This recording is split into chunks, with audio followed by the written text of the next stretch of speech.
quarta-noite de atividades, e essa é a encerramento. Então temos uma noite muito especial. Em primeiro lugar, porque vamos falar, aqui a gente passa 24 horas pensando na gestão e nos problemas de gestão, e na medida do possível, dentro da disciplina, dentro das práticas de pesquisa, a gente olha para o mundo em que se faz a gestão, que é o mundo de mercado, e sabemos que não é igual, né? A primeira coisa que a economia ensina é que é uma floresta, portanto, ela é diversificada. Bom, no meio dessa floresta tem um movimento muito interessante, que é este das fábricas ocupadas pelos trabalhadores. Então, isso abre uma possibilidade altamente inovadora e uma possibilidade de conhecer empresas que estão numa condição sui generis, diferencial, em relação às demais que também estão nessa mesma floresta do mercado. Então, o Cícero Hernandes, que me orientando aqui no mestrado interdisciplinar, estuda justamente a empresa Flasco, que é um caso de uma empresa ocupada. Então, nós planejamos com o Cícero convidar o pessoal da Flasco e trazer eles aqui para partilhar a realidade deles, para a gente tomar contato com esse assunto tão desafiador e tão interessante. Mas, ao mesmo tempo, um assunto raro, não é o que a gente escuta todo dia. Por isso que é duplamente rico, por isso que então a gente pensou em encerrar o seminário com essa mesa que é tão instigadora, interessante e inovadora. Então, aí eu passo a palavra para o Cícero, que vai organizar a mesa. Agora,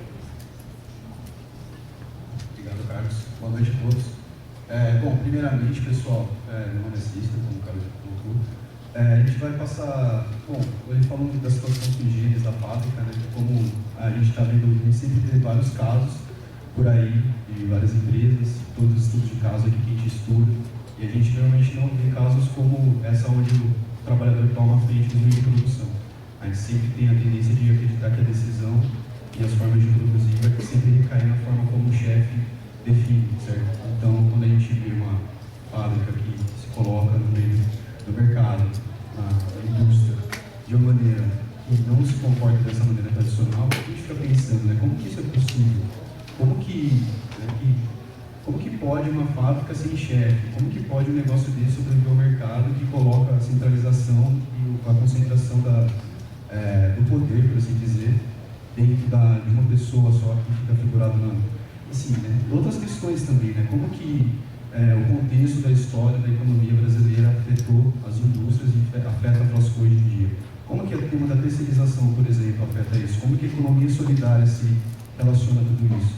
Enfim, a gente vai passar aqui primeiro, antes de apresentar os convidados para a fala da mesa, a gente vai passar primeiro um vídeo que foi feito pelo Emiliano, que é da Argentina, se não me engano, né? Ele foi um intercambista que veio para a Unicamp, fez intercâmbio na Unicamp, e ele produziu, dentro da sua disciplina, um curta-metragem que retratou, então, essa visão, essa realidade da fábrica ocupada. Então, pessoal, antes de apresentar o pessoal da Flasco, e a Laís Fraga, que é uma pesquisadora da Unicamp, a gente vai passar um vídeo, esse curta-metragem, para a gente ver um pouquinho como que é a realidade do dia a dia dos trabalhadores. Só uma coisa, Luiz, vamos ver se atrapalha, né?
passou, uma firma ocupada, né, que não sabe que os patrões abandonou a gente aqui, e a gente ocupou. Você sabe que ocupar fábrica ou terra que seja é um negócio meio. Um negócio assim, é montar um cavalo doido, né? É muita dívida, dívida antiga, é muito complicado. Nessa de corte de luz, de falência, vida de falência. Eu ia matar um leão por dia. Eu sou operadora de máquina. Quando eu entrei com um ajudante geral. Meu nome é Sueli Gomes, trabalho na RH. Sou operador de máquina e sou membro do conselho de fábrica também. Sou advogada, desde 2007. Operador de máquina, eu faço faxina, eu trabalho no moinho, também moendo. Eu até nem paconheiro, vou limpar. Todos que estão aqui, todos, são batalhadores. Os trabalhadores fecharam a entrada da fábrica. No dia da reunião da ocupação, que era para ser ocupado e discutir a ocupação, nem foi aqui na fábrica. Nós fomos na associação de bairro para discutir a ocupação. Eu lembro bem no dia da ocupação, foi dia 12 de junho de 2003. Assim, eu achei emocionante. Falei assim, agora sim as coisas vão ser diferentes. Porque o patrão foi fácil. Ele fez dívida, ele deixou a gente na pior e foi embora, sem dar satisfação para ninguém. Hoje não, hoje nós temos satisfação.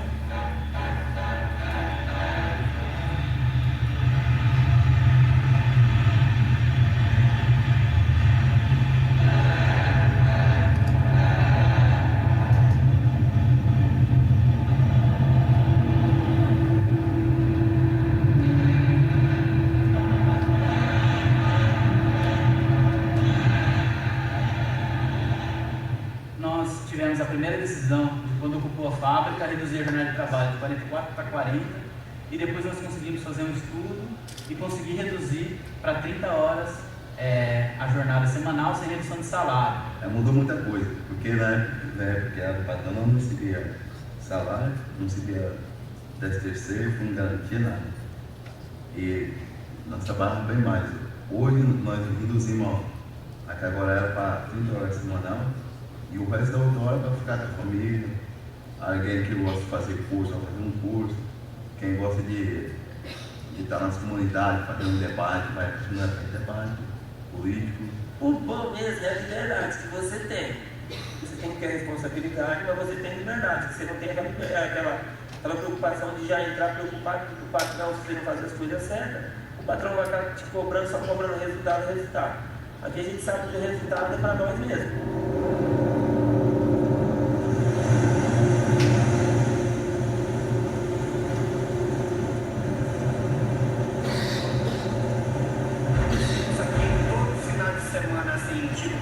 Quarta-feira tem uma reunião de comissão de fábrica, né? A gente tem mais ou menos 8 a 9 pessoas que participam dessa reunião do conselho de fábrica. E tem representantes de vários setores, 2 de cada turno de trabalho da fábrica, um da diretoria, um da segurança mesmo, que são 11 guardas, um da administração e um dessa área de mobilização, incluindo a parte jurídica.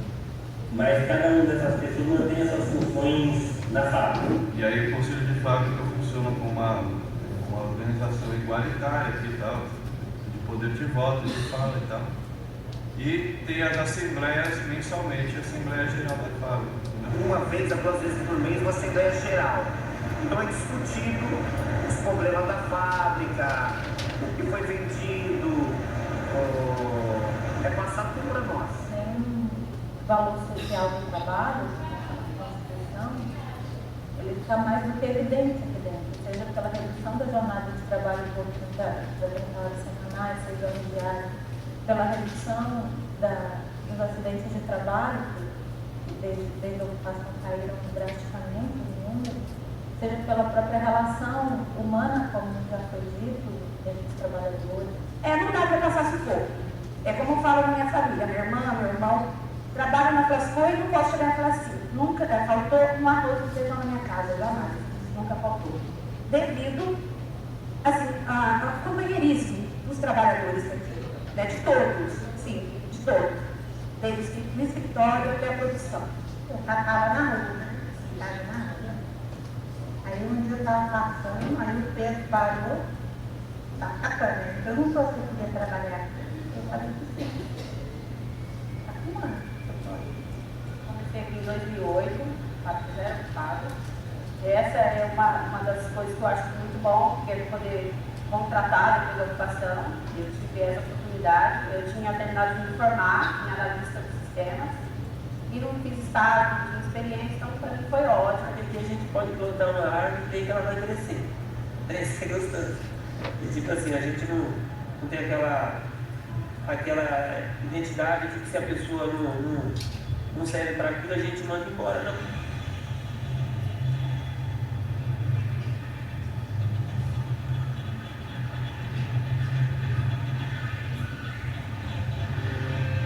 Acabou tendo um grande enfrentamento que resultou no que foi chamado aqui, foi a intervenção, né? Foi uma decisão judicial que nomeia um interventor judicial. O interventor tenta vir aqui na Flasco para assumir a fábrica e afastar o controle operário. No momento eu não estava na portaria, estava aqui dentro da fábrica, e quando ele chegou no outro dia de manhã, que eu vi o pessoal correndo, e já estava dando empurrando ele para lá, botando ele para fora da fábrica. Eu estava indo para lá quando eu vi o pessoal já empurrando ele lá para fora e botando para fora da fábrica.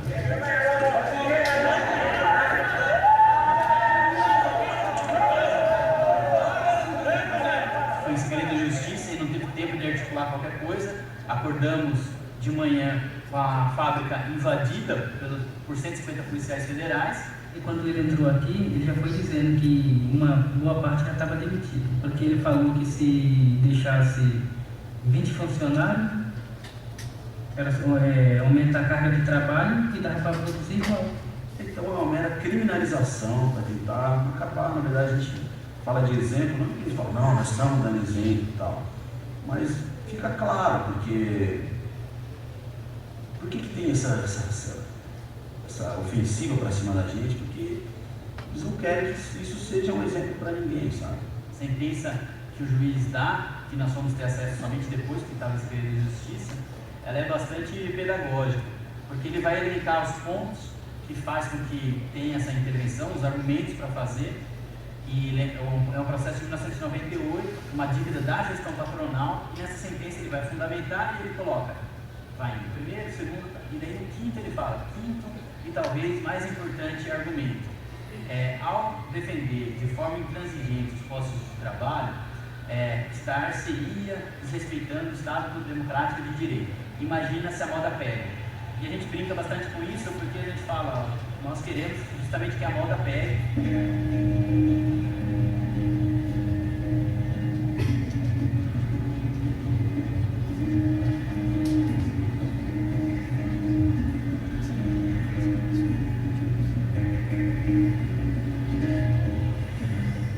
A luta da Flasco é manter a empresa aberta, né?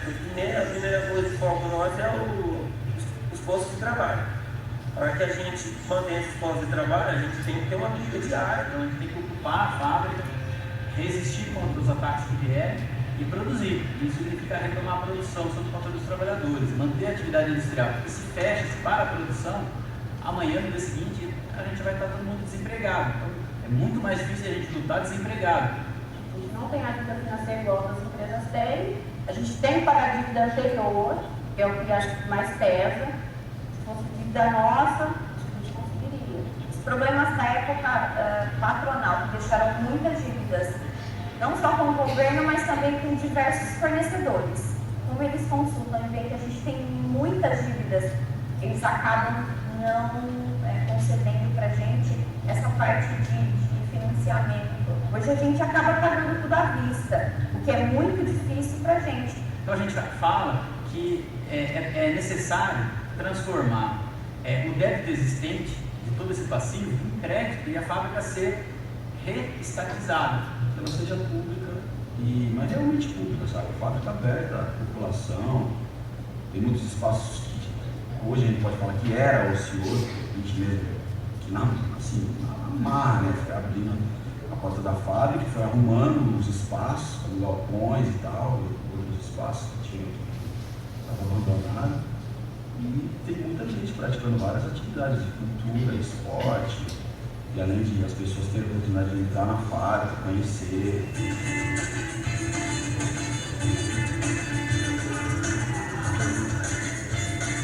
No início, a pauta reivindicatória era a estatização dos trabalhadores através do BNDES.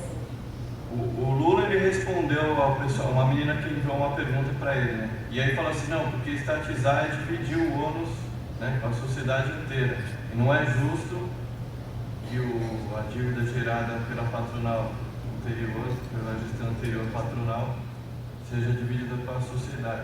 A gente continua buscando a estatização, mas agora com uma perspectiva de desapropriação da fábrica.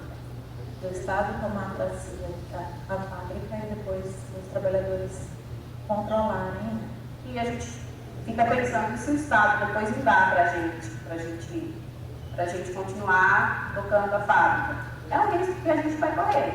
Muitas vezes tem uma briga que vem de princípio teórico, entendeu? Não, estatização não, ou como é que vai estatizar e vai controle dos trabalhadores e tal. Agora, assim, controle dos trabalhadores não depende também de um decreto, depende de uma luta permanente. Todos os artistas que é aí fazendo teatro, fazendo música, fazendo dança, fotografia, fazendo registro aí, filmando tudo, registrando tudo, certo? Vamos mostrar aí que existem outras maneiras da sociedade funcionar, sem ninguém explorando ninguém, entendeu? Situação está difícil, mas a luta continua, assim, e é bonita a luta da próxima. Nós estamos aqui uma família, né, praticamente. Então, estamos tudo ali unidos, né? E eu me sinto bem com todo mundo aqui. Toda a fábrica que está em dificuldade, que o patrão está dando conta do recado, isso deveria ser ocupado. Eu acho que eu só saio daqui com a chave. Eu só saio daqui quando ela fechar, que eu vou ajudar a levar a chave da portaria, mas antes eu não saio não. Eu acho que não tem que ser patrão, não precisa patrão. Tá ótimo assim.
Bom, pessoal, você pode acender a luz, por favor? Então, esse foi... Muito obrigado. Esse foi o documentário aí sobre a fábrica ocupada, né? Bom, e a gente sabe que pelo vídeo é uma coisa, mas a gente tem aqui o pessoal do Fasco para deixar o relato mais vivo, né? Então, vou sentar aqui e vamos... vocês gostariam de... Bom,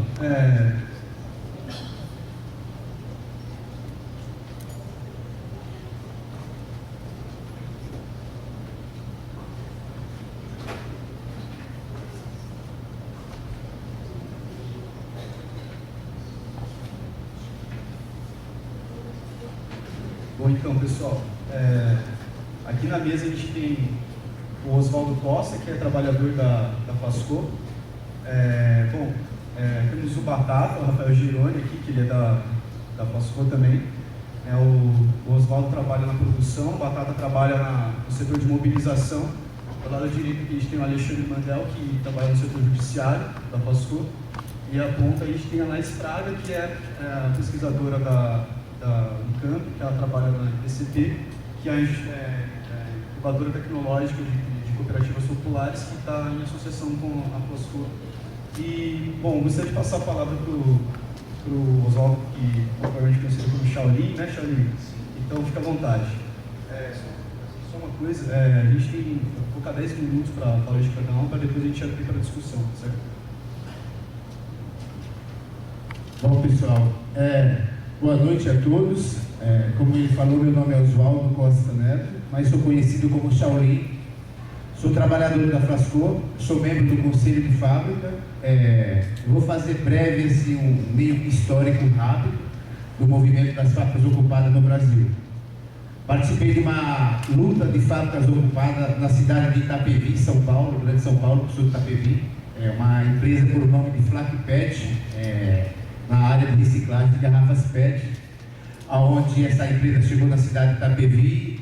Em menos de 2 anos ela fechou, não pagou os trabalhadores. Aí foi aonde eu enfrentei aquela greve.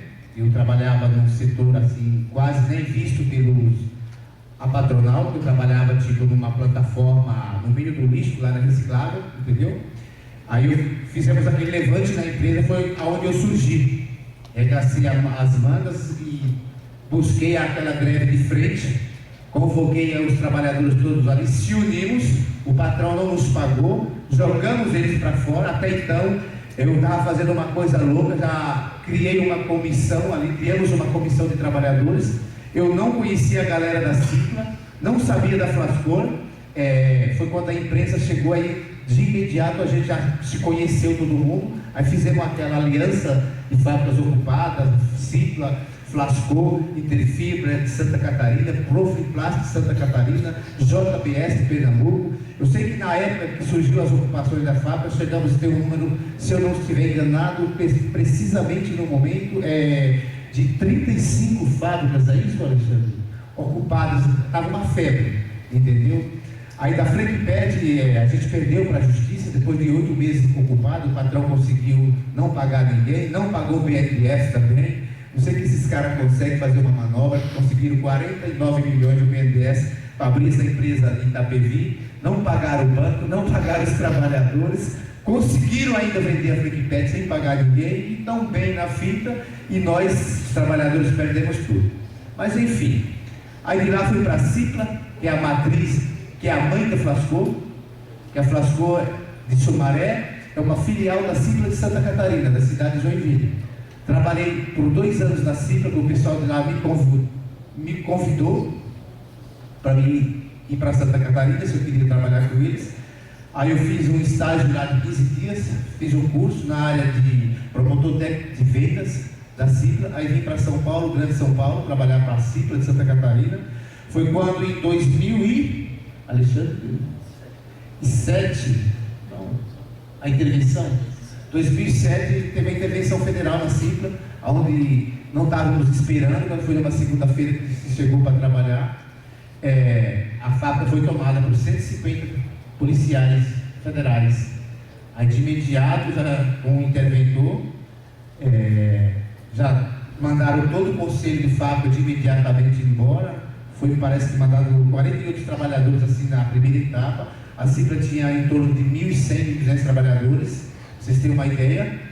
Hoje a Cicla está tocando, parece que com 250 trabalhadores, se eu não estiver enganado. O interventor foi cortando. Fazíamos 30 horas semanais na Cicla, voltou às 48 horas, entendeu? Aí perdemos a Cicla, a Interfibras, fiquei desempregado, voltei para São Paulo. Aí a Flascor me chamou, o pessoal da Flascor me chamou. Agora, dia 6 de agosto, eu vou fazer 8 anos de Flascor. Para mim é um orgulho fazer parte desse movimento. Eu sei que vocês aqui todos são jovens, estudantes universitários. Às vezes tem alguns que não ocupar fábrica, às vezes tem empresas que para você saber entender o que é uma fábrica gerada pelos trabalhadores, só você vivendo na pele para você ter o conhecimento de luta, de classe. Porque não é fácil você matar um leão todo dia e deixar o outro amarrado para você matar amanhã cedo, cara. Dívidas que o patrão deixou, muitas dívidas. Às vezes nós ou paga o nosso salário ou paga a conta de luz, porque às vezes não temos caixa 2, o patrão, os antigos donos da empresa Flasco conseguiram manchar a imagem, o nome da empresa no mercado, por comprar dos investidores e não pagar. Hoje tem uma dívida em torno de tudo. Hoje mesmo estavam fazendo as contas lá no Conselho de Fábrica. Toda quinta-feira nós fazemos uma reunião no Conselho de Fábrica para fazer o balanço geral, tal. Acho que em torno de 120 milhões por aí, a dívida hoje que a patronal deixou. Uma dívida de mais de 20 milhões que ele deixou. Essa dívida a gente paga ela cotidianamente, todo mês é obrigado a pagar, que no caso é a luz da CPFL. Se não paga a luz, eles cortam a fábrica para, entendeu? Muitas vezes a gente temos que ficar sem o salário de um mês para pagar a luz, para manter a empresa aberta e produzir. Só que quando a gente toma essa decisão, não é o conselho de fábrica, ela é um coletivo que tudo é feito uma assembleia geral. O conselho de fábrica descobre, a CPFL vai cortar a luz a tal dia porque atrasou. E a gente atrasa, então vai produzir. Atrasa mesmo. Quem tem dinheiro atrás, imagina pinhão de fábrica ocupada, meus amigos. Uma fábrica que o cara foi embora, porque acredito eu que ele deixou a empresa em um estágio que não estava mais dando lucro para eles. Só que ele não vai pobre. Eles moram em Miami, tem diversas fazendas aqui no Brasil, é um grupo de 48 empresas, para vocês terem ideia, entendeu? Então aquelas ali eles ficam afundados. Mas tenho até uma grande preocupação, às vezes eu falo isso com os meninos lá do conselho, que o dia que nós deixar a Flasco bem redondinho, o cara vai vir e é perigoso tomar de nós. Isso não é nada difícil, entendeu? Porque praticamente o documento que consta lá não é no nome dos trabalhadores ainda, é no nome dele. Só que nós estamos pagando muitas dívidas que ele deixou. Então, que eu estava falando, a gente chama todos os trabalhadores para a fábrica, olha, está acontecendo isso, a gente chama uma assembleia geral, explica o problema, tudo lá discutido no coletivo, entendeu?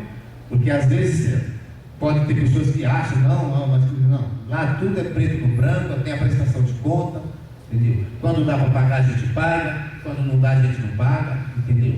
A gente mesmo nos paga, entendeu? Quando dá para ajudar a nos pagar, nós nos paga. Quando não dá para nós não nos pagar, se é para fazer o nosso pagamento hoje, mas tem que pagar a conta de luz da empresa, nós chamamos uma assembleia, e aí galera, por unanimidade, paga a conta de luz. É o nosso câncer dentro daquela empresa, é a conta de luz. Mas acho que já tem uma dívida lá que incluindo todas essas dívidas, acho que atinge os 20 milhões aí, né? Que a gente vem pagando. É conta de luz, fornecedores que o patrão deixou dívida de 300, 500 mil. Se a gente não tivesse ido lá com o nosso jurídico negociado e pagar uma parcela dessas dívidas por mês, eles entram com pedido de falência da empresa. Cara, é luta, não é fácil trabalhar numa empresa ocupada. Mas para mim, Shaolin, para os que estão lá dentro, a gente se sente orgulhoso, porque nós não temos a imagem do patrão, aquele medo daquele carregado, da racismo, que o encarregado às vezes impressiona o trabalhador, mas não é que o encarregado às vezes é ruim. Ele faz uma reunião lá com o patrão numa sala e ele desce lá transformado. Ele chega lá e olha para você, seu trabalhador, tem que você se lasque, você tem que produzir, tem que dar lucro para o patrão. Dentro da Flasco não tem essas ditaduras da empresa patronal, mas tem, todo setor tem um líder, sim, que tem que ter. Temos que ter a responsabilidade daquilo que estamos fazendo, para produzir uma peça decentemente, porque o cliente nosso lá fora também, ele quer um produto de qualidade. Tanto é que nossos produtos industrializados na empresa Flasco, cara, é que nem ouro no mercado. As empresas disputam as peças da Flasco na tapa. O que ser produzido dentro da Flasco é mercado. Temos dificuldades com matéria-prima, porque às vezes não conseguimos comprar matéria-prima, porque lá tudo tem que pagar adiantado. Empresas que fornecem o polietileno de alta densidade, que é a matéria-prima, que é aquilo que vocês viram no filme, lá na primeira imagem de papo, derramando um cara mexendo, aquilo é o polietileno. Então aquilo hoje está muito caro no mercado. Então as empresas, devido a um histórico que a patronal deixou de não pagar no mercado, a Flasco tem um nome sujo na praça. Conheço pessoas que... E a gente vem fazendo um trabalho Hoje já tem alguns desses que não conseguimos ainda pagar a dívida que o patrão deixou com ele, mas que eles já estão vendendo para nós na confiança, cara. Você vê? Então, é mais ou menos isso. Eu quero agradecer a vocês pela oportunidade de terem convidado a gente, né, para estar vindo aqui dar essa palestra aqui sobre a Flasco. E é isso, galera.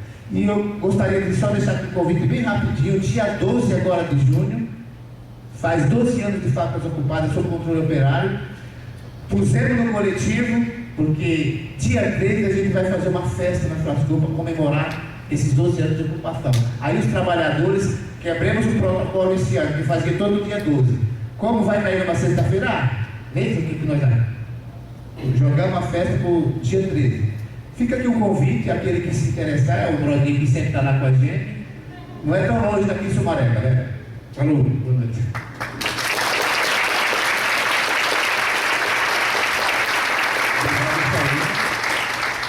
O Shaolin expôs a questão da fábrica, contando a realidade assim, que está passando, assim, tanto um pouco da história, né? Agora o Batata ele vai falar um pouco da trajetória assim, da fábrica, e fica um convite aí, depois falem comigo sobre informações mais precisas, que daí eu oriento vocês para essa festa aí, tá? Boa noite, meu nome é Batata, como o Cícero falou. Sou trabalhador do setor de mobilização da fábrica. O setor de mobilização ele é um setor que não existe em nenhuma outra fábrica convencional. Ele é um setor responsável tanto pela comunicação da fábrica, interna e externa, mas também é responsável por levar a luta política adiante dentro da fábrica, a luta de resistência para que a fábrica continue aberta e passar essa história de luta para demais experiências possíveis que possam ser feitas por aí. O Shaolin falou metade das coisas que eu ia falar, mas tudo bem, eu tenho bastante coisa para falar também. E tem no vídeo, e como foi colocado pelo Shaolin, mas é importante ressaltar a maneira como a gente se organiza internamente, porque essa é uma questão que é bastante pertinente, tendo em vista até o próprio caráter aqui da atividade. A Flasco, ela se organiza com o Conselho de Fábrica e as Assembleias Gerais. Explicando melhor o que é o Conselho de Fábrica, é um conselho representativo da fábrica, onde tem os membros eleitos, e lá se discute as questões que são desde o micro até o macro. O que eu quero dizer com isso? Micro, por exemplo, o trabalhador da zeladoria vai entrar em férias, quem vai cortar a grama? Esse é o tipo de coisas que o Conselho de Fábrica discute, que são coisas da gestão pequena da fábrica, aquela gestão que as coisas que não podem parar de funcionar, como continuar funcionando. Até o macro, que eu digo, que são as grandes perspectivas, como está o Brasil a economia, como está o mercado do plástico, como está as vendas no estado de São Paulo, como organizar não só a produção, a parte jurídica e a mobilização como um todo, mas como organizar a fábrica dentro dos seus diversos setores e diversas atuações. E esse Conselho de Fábrica ele é submetido a essa Assembleia Geral, que é mensal. Todo mês, os trabalhadores da Flasco se reúnem para que seja feita, primeiro, a prestação de conta dos setores financeiro, produtivo, o setor de mobilização, o setor jurídico, e para que seja passado para os trabalhadores todas as informações e que as decisões para continuidade da fábrica sejam tomadas por todos. Uma decisão do Conselho de Fábrica, ela pode ser revogada pela Assembleia Geral, porque a Assembleia Geral é soberana. Ela que decide os caminhos que a Flasco, a gestão operária, vai seguir. Bom, fora isso, tem a produção, como o Shaolin já disse. A produção ela é organizada, cada setor continua o mesmo como na fábrica, mas como diz os próprios trabalhadores do documentário, a mudança é na forma como que o trabalhador vai para a fábrica trabalhar. sem aquela preocupação. Pra vocês terem uma ideia, há 20 anos atrás, quando a fábrica não era ocupada, toda a fábrica, e assim convencionalmente todas as fábricas, vocês sabem, quem conhece fábrica, quem tem parentes que trabalham em fábrica, ou mesmo já trabalharam em fábrica, sabem que os setores são divididos por cores, né? Se você vê lá, tem setor laranja e setor verde. Se você vê um pontinho verde no setor laranja, você vai chamar lá, sobe do RH, porque você está fazendo alguma coisa errada, você está fazendo lá. Não, na Flasco não tem disso. Isso é comprovado nesses 12 anos, que, primeiro, a comunicação, os trabalhadores não se conheciam, porque eles não tinham oportunidade de se conhecer. O que a gestão operária faz de bom nessa questão, né, é que faz com que os trabalhadores se conheçam. Antes, o regulador de máquina não era o próprio operador. Então, o operador não tinha o controle sobre a velocidade com que a máquina emprega para ele trabalhar. Qual que é o resultado disso? Um número imenso de trabalhadores com lesão por esforço repetitivo. E hoje não, hoje os operadores não só sabem regular, quando não sabem, são incentivados a saber regular. Porque cada trabalhador ele tem que colocar o seu próprio ritmo na máquina. A máquina não é submetida, o trabalhador não é submetido à máquina, mas a máquina tem que ser submetida ao trabalhador. E isso é muito importante, porque são benefícios da gestão operária que fazem com que o cotidiano dentro da fábrica seja diferente do que numa patronal, de preocupação, de estresse, que leva ao resultado no corpo do trabalhador que adoece, etc. É importante levar também a informação da diminuição da jornada de trabalho, como foi dito, para 30 horas semanais, e o que de benefício traz isso. O Manu fala no curta que o trabalhador, primeiro, ele pode viver mais fora da fábrica, então ele pode estar junto da comunidade, pode estudar. Isso é evidente dentro da fábrica, porque a maior parte dos trabalhadores que não tinham o ensino formalizado tiveram a oportunidade de fazer um supletivo, para ter lá o diplominha de ensino médio, que é muito importante para a vida deles. Isso dá um resultado muito forte na própria autoestima. Aqueles trabalhadores mais jovens tiveram a oportunidade de, com a diminuição da jornada de trabalho, fazer um ensino superior. Isso é um ganho tremendo para a conquista social, que é possível a partir dessa gestão operária que é aplicada na Flasco. É claro, como o Shaolin falou, a dificuldade é tremenda. O mercado não é feito para a gestão operária. O mercado é feito para esmagar os trabalhadores. E é esse mercado que deixa, inclusive, a fábrica, coloca as contradições cada dia na gestão dos trabalhadores. Porque o mercado dita as regras, ele dita o preço da bombona, que a gente não pode ditar o preço da bombona. E assim por diante. O preço da matéria-prima é o mercado que dita. Isso são as dificuldades que fazem rodar, que estão permeadas no dia a dia da fábrica, do cotidiano, fora as ameaças jurídicas, as ameaças, como o Shaolin falou, de energia elétrica e tudo mais, que influenciam no cotidiano da fábrica, naquela coisa de que todo dia tem que matar um leão, né, para continuar produzindo. Mas, para além, agora eu gosto de falar das coisas boas também, né? A Flasco vai completar agora, dia 12 de junho, 12 anos de ocupação. E para além dessa questão do trabalho, que eu já falei um pouco aqui, muitas outras coisas puderam ter sido aplicadas dentro da fábrica que são históricas e a gente se orgulha muito. Uma delas, a Flasco veio ocupada em 2003, e a luta qual que era? A luta era por manter os postos de trabalho. Em 2005 acontece no terreno da fábrica que não é construído, que é mais ou menos isso aqui, ó. Essa foto aqui é a área construída da fábrica. Todo o resto dessa página era um terreno vazio, um terreno com matagal, que seria destinado à ampliação ou especulação imobiliária mesmo. Essa área, que é cerca de 3/4 do terreno todo da fábrica, sofreu uma ocupação espontânea mesmo. Sumaré, falta de casa, o pessoal entrou para dentro, viu um terreno lá vazio, parece que a fábrica foi gerida pelos trabalhadores, sabe muito bem, caíram para dentro. Daí o conselho de fábrica foi acionado, todos os trabalhadores, e falaram: não, beleza, vamos organizar essa ocupação desse terreno, essa ocupação por moradia. Atualmente, a Vila Operária Popular tem cerca de 540 famílias. 564, só ali me corrigiu. 564 famílias vivendo dentro do terreno que era da fábrica, que era do antigo patrão. E construindo suas casas, que agora já completou 10 anos de ocupação. Então, aquela luta que começa em 2003 por trabalho se transforma também em uma luta por moradia, dentro do mesmo espaço. Em 2009, começam as iniciativas na fábrica por recuperação dos barracões ociosos. Barracões que não têm utilidade hoje, porque a maior parte das máquinas o patrão levou com ele, quando ele abandonou a fábrica, ilegalmente, inclusive. Esses barracões foram recuperados e hoje a gente tem a iniciativa da Fábrica de Cultura e Esporte, com atividades para crianças e tudo mais, oficinas, teatro, shows, etc., que todo ano a gente coroa essas atividades com um o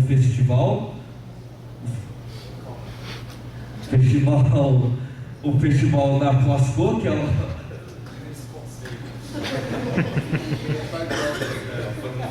Bom, o Festival da Fábrica, que todo ano tem, esse ano vai ter o 6º festival, fica o convite de 28, 29 e 30 de agosto, no final de semana, vocês já estão convidados.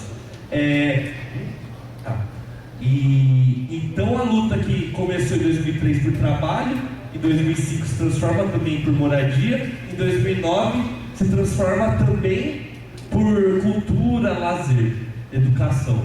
Então a luta, ela se transforma e isso mostra a potencialidade do espaço ocupado pelos trabalhadores e gerido pelos trabalhadores. E a partir desde o ano passado a gente começou a iniciativa, que é uma parceria junto com o Movimento Nacional de Catadores de Resíduos Sólidos, que é a parceria de uma instalação no outro o galpão, que também estava ocioso, de uma cooperativa, que é a Cooperativa Planeta Terra, que visa a verticalização da cadeia produtiva do plástico. A gente negociando com a MNCR de como amarrar isso. Está ainda embrionário, mas é uma iniciativa que talvez por sustentabilidade a gente pode colocar dentro desse panorama geral da passagem do tempo, que mostra que a experiência, o juiz deu a sentença, imagina se a moda pega, que é essa iniciativa que a gente quer que a moda pegue, e a gente luta por isso todo dia. Muito obrigado, valeu.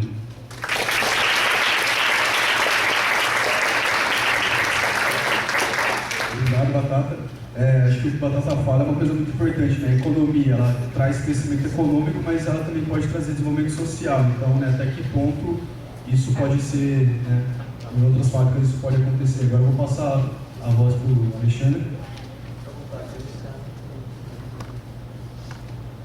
Boa noite a todas e a todos. Boa noite. Boa noite. Então, a gente combinou mais ou menos as falas, tentar não ser repetitivo, mas tentar pegar algumas questões aí que tentei dialogar um pouco com o que vocês também estudam e o motivo que imagino aí que foi de trazer a gente para contar um pouco dessa experiência. Primeiro, a gente entende que tudo na sociedade, né, não é neutro, existem posições, existem pressupostos, e aqui também acho importante demarcar sim uma posição teórica, política, mas mais do que teórica, política, uma experiência real, prática, repleta de contradições, que a gente está tentando apresentar aqui e que depois no debate, com as perguntas, a gente deve aprofundar. Então, primeiro sim, a gente parte de uma análise da sociedade que existe uma contradição inerente entre capital e trabalho, e que para isso é necessário, é fundamental ter uma propriedade privada nos meios de produção, e que diante disso, que parecia, né, o que se vende desse modelo de sociedade, um modo de produção capitalista, como se fosse um modelo mais avançado de desenvolvimento econômico, por ser o mais racional, mais eficiente. Mas se é assim, por que as fábricas fecham? Nós partimos de uma análise de base teórica marxista, onde sim a gente aponta que há uma lógica de concentração e centralização de capital, há problemas de gestão, sim, internos, e a disputa onde isso se envolve, mas também uma análise do desenvolvimento econômico, de uma conjuntura internacional e nacional. Falo isso para tentar apontar que o que a gente defende aqui não é algo que cai do céu e tentar combater uma ideia assim, uma lógica idealizada da Flasco, como se fosse também ali os 70 hoje trabalhadores aqui do lado do Sumaré estão fazendo algo, né, do nada. Não. Nós partimos, né, existem diferentes caminhos da luta dos trabalhadores ao longo da história, enquanto os trabalhadores se constituíram enquanto classe trabalhadora desde a Revolução Industrial, do início do capitalismo. Existem diferentes experiências e nós fomos buscar nessas experiências ao longo da história para pensar o que seria mais importante, mais adequado para os trabalhadores naquele momento. Mas também não é algo de fora, como se fosse algo teórico, de vamos olhar uma experiência teórica e tentar encaixar para a realidade. Mas ao contrário, a luta dos trabalhadores das fábricas ocupadas, ela é uma luta concreta pela defesa dos postos de trabalho. Uma luta para defender, diante da pergunta do modelo que aparece como tão eficiente, por que as fábricas fecham? Diante desse fechamento das fábricas, o que fazer para defender os postos de trabalho, os direitos sonegados, os impostos sonegados e manter aquela fábrica, aquela propriedade com um uso social?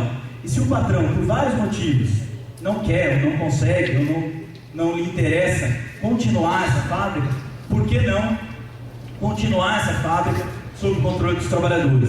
E é isso que está no alicerce do movimento das fábricas ocupadas, que, como, né, os camaradas aqui já falaram, se inicia aqui no Brasil em outubro de 2002 com a ocupação da Cipla. É uma fábrica de um grupo econômico, é uma sigla HB, Hansen Batschauer, de duas famílias, uma briga do grupo Tigre de Tubos e Conexões, que muita gente conhece, a sede em Joinville, a Cipla e a Fibra são de lá. E a Flasco era uma fábrica menor desse grupo, que chegou a ter 47 empresas, que ao longo da década de 70 tem um grande crescimento. Ao longo dos anos 80 começam uma série de dificuldades econômicas, nos anos 90, inclusive por conta da abertura econômica, caminha para sucatear, fechar as fábricas. Várias delas tiveram várias greves, e na Flasco, como mostra no vídeo, tem não só uma greve, como uma greve de ocupação, e depois se decide pela retomada da produção sob o controle dos trabalhadores. A partir desse momento, se inicia uma discussão concreta de como, na prática, como a gente vai gerir essa fábrica, como vai a briga com a CPFL para voltar a ter energia, para a gente voltar a produzir, como vai ser os contatos com todos os clientes, como buscar os fornecedores de matéria-prima, como fazer todo um processo de quitação das dívidas. E isso envolve, seja a fazenda pública, nas três esferas, municipal, estadual, federal, mas também com credores privados, qual que é a situação disso? E aí alguns aprendizados, né? O que a gente escuta normalmente é que os empresários sofrem com o custo do Brasil, com carga tributária, muito imposto, e o que se mostra é que se tem um impostômetro, tem o sonegômetro. O valor que tem de sonegação dos impostos fica muito evidente, principalmente no momento de fechamento de fábrica, onde a gente vê isso é uma prática empresarial convencional, não pagar o débito trabalhista, não pagar o débito tributário. Deixa isso para trás, alguma coisa fica de fornecedores, mas a gente também aprende que na prática, seja por uma posição de classe, seja porque depois ele vai precisar num futuro empreendimento, alguma outra coisa, a dívida privada normalmente é pequena, perto do que é a dívida trabalhista e principalmente a dívida tributária. Nós entendemos que é importante fazer uma discussão sobre a dívida tributária, porque os impostos, né, são revertidos em políticas públicas. Podemos fazer uma boa discussão do que deveria ser pago para, né, tirar do superávit primário, do que é feito com isso, mas é para pagar e revertir em políticas públicas, para saúde, transporte, educação, moradia, etc. E ao a gente se deparar no momento de ocupação de fábrica com uma série de uma dívida enorme no momento do fechamento das fábricas, como encaixar essa discussão desse passivo tributário para que, como no vídeo fala, que o Lula, quando a gente procurou em 2000, ele tinha sido recém-eleito, e no dia 11 de junho de 2013 ele recebe uma comissão das fábricas ocupadas, ele fala: eu não posso estatizar a fábrica, como vocês estão reivindicando, porque eu vou estar socializando o prejuízo individual de uma fábrica com o conjunto da sociedade. A gente fala: muito bem, nos 20 anos de inadimplemento do empresário, qual é a solução que você dá?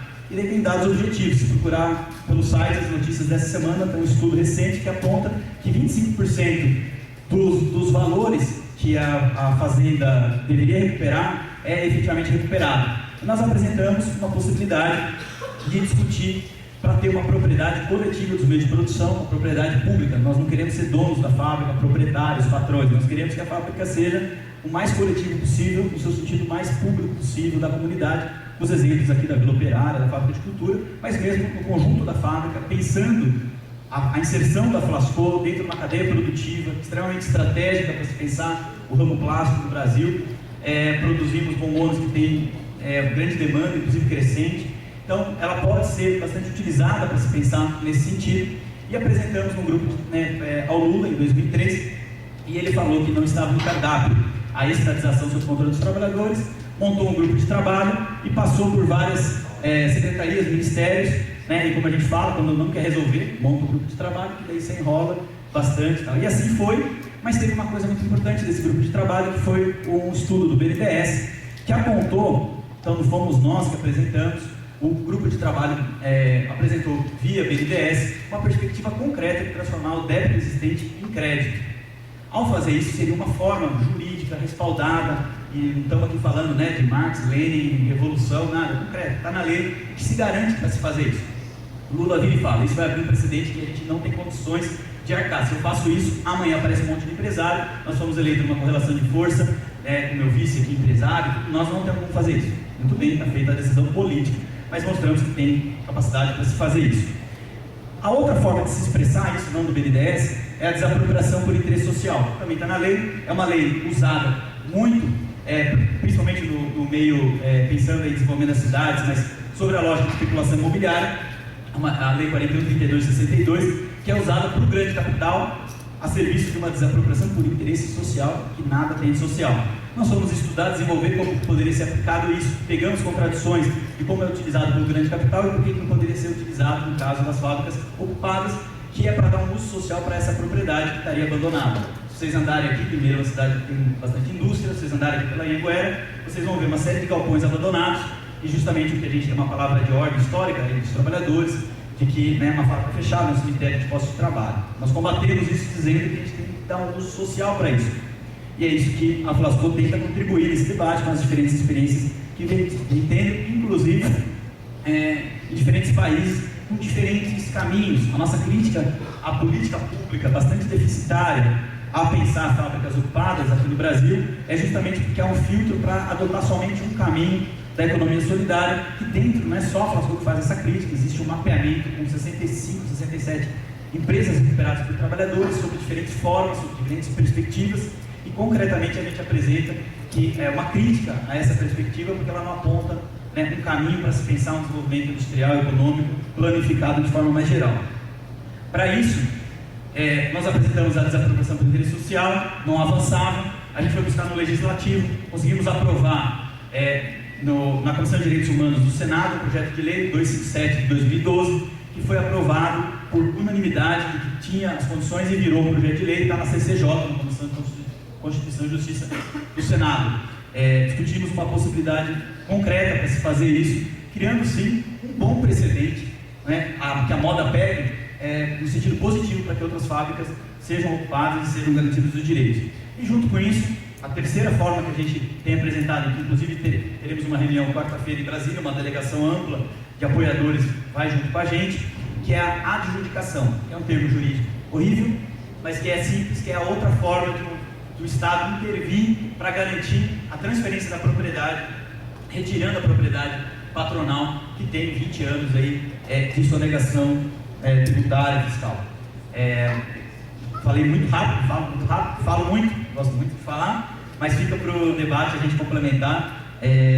Já deu meu tempo aqui, mas o que eu acho mais importante para se pensar a situação da Flasco de forma muito tranquila, mesmo que tenha diferentes posições ideológicas, teóricas, ou muitas vezes do que a gente vê na sala de aula, o que é uma realidade prática, é tentar entender da forma mais objetiva e real o que fazer diante do fechamento das fábricas e se há uma análise concreta de se pensar que é o uso racional dos custos do trabalho, se pensar que tem os recursos, existe um recurso que no nosso entendimento é fundamental e deve ser pensado de forma prioritária, que é o recurso da força de trabalho.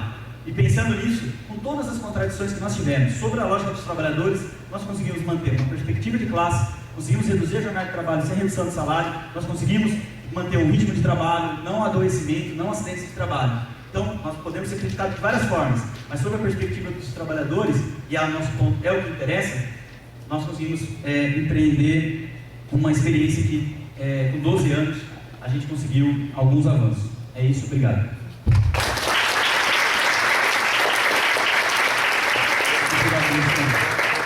Passar mais agora para a Laís. Boa noite a todos e a todas. Quem já tinha ouvido falar da Flasco antes de hoje? Quem já tinha falado de outras organizações geridas por trabalhadores? Qualquer outra? Além da Flasco.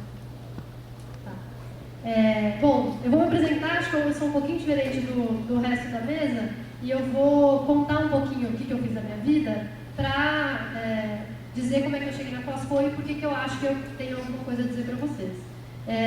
Eu sou engenheira de alimentos e hoje eu sou pós-doc aqui em Limeira. Sou professora no mestrado interdisciplinar de Ciências Humanas e Sociais Aplicadas. Desde que eu entrei na graduação, eu percebi que eu não queria trabalhar numa grande empresa privada. Na engenharia de alimentos, essa é a opção que você tem, trabalhar numa grande multinacional. Eu percebi que eu não queria. O primeiro elemento é porque eu não comia a comida que aquelas empresas produziam. Era o primeiro elemento que me fazia pensar sobre aquilo. A outra coisa é porque eu acho que eu pensava coisas sobre o mundo e eu queria trabalhar com essas coisas com as quais eu pensava. Bom, aí eu encontrei a extensão, atividades de extensão, e encontrei o que o Cícero falou, que é a incubadora de cooperativas populares, que é um projeto de extensão. Eu fiquei 8 anos em Campinas e nesse projeto de extensão, e agora eu estou acompanhando a incubadora de cooperativas populares aqui de Limeira, que é recente, que está começando, trabalhando com esses temas também. Bom, mas o que essa minha trajetória tem a ver com isso, né? Eu acho que, eu não sei se alguns de vocês, ou algumas, já pensou sobre isso, mas quando alguém, um estudante, um professor, um pesquisador, ele se depara com a luta política, com as possibilidades de luta política, ele tem, digamos, duas opções, geralmente. Um é abandonar a ciência, abandonar as possibilidades da academia e se tornar um militante, né? Esquecer. Ou a outra é se tornar um cientista, ou um professor, ou uma coisa assim, e abandonar a luta política. Esse geralmente é o que acontece quando a gente encontra a luta política. E aí foi quando eu descobri, quando eu percebi que tem uma outra possibilidade, que é pegar tudo aquilo que eu acredito, tudo aquilo que eu penso para o mundo, para a sociedade, e relacionar com o que eu faço como profissional, como pesquisadora, como professora, como tudo isso. Então, que eu não poderia dar a mesma aula, que eu não poderia fazer a mesma pesquisa, que eu não poderia agir na universidade da mesma maneira, como se eu conseguisse tirar colocar o jaleco branco e tirar todas as minhas crenças, a minha ideologia, tudo que eu acredito, para entrar na universidade. Foi quando eu percebi isso que eu percebi que a gente tem uma possibilidade muito interessante de atuação. E aí eu acho que a Flasco, exatamente para vocês, se tem alguém pensando em o que eu tenho a ver com isso, a Flasco, ela apresenta um horizonte. Ela apresenta um horizonte de luta, né, que eles falaram maravilhosamente bem, mas ele apresenta para vocês, eu acho, um horizonte de atuação profissional, de objeto de pesquisa, né, e de militância de maneira geral. Então, primeiro, né, saber que existem organizações geridas por trabalhadores, por trabalhadoras. Que diferença isso faz? Né? Como é que isso funciona? Só indo lá para entender. Né? Então, o Cícero, por exemplo, pegou o objeto de pesquisa dele do mestrado e resolveu que esse objeto de pesquisa ia ser a Flasco. Né? Isso geralmente tem muita gente que acha que não é um objeto legítimo, que não é uma coisa importante ser pesquisada. E aqui está o Cícero falando para a gente, né, organizando essa mesa, também pelo professor, dizendo que sim, é um objeto legítimo, é uma possibilidade de pesquisa e é uma possibilidade de atuação profissional. Né? Nessa trajetória toda e nessa convicção, eu caí na Flasco, já conhecia a Flasco há muito tempo e desde o ano passado estou trabalhando com eles. Como desafio de mais nunca é suficiente, parece, eles inventaram de acolher uma cooperativa de catadores de materiais recicláveis num barracão que estava vazio, que é a cooperativa Planeta Terra que o Batata falou. O que eu faço lá, então? Eu acompanho essa cooperativa, a Planeta Terra, né, um pouco mais cotidiano, de organização, de fortalecimento dessa experiência, que é bem embrionária, como disse o Batata, mas tem outra coisa que eu faço que eu acho que para vocês, acho que pode ser um exemplo muito interessante de possibilidade de atuação.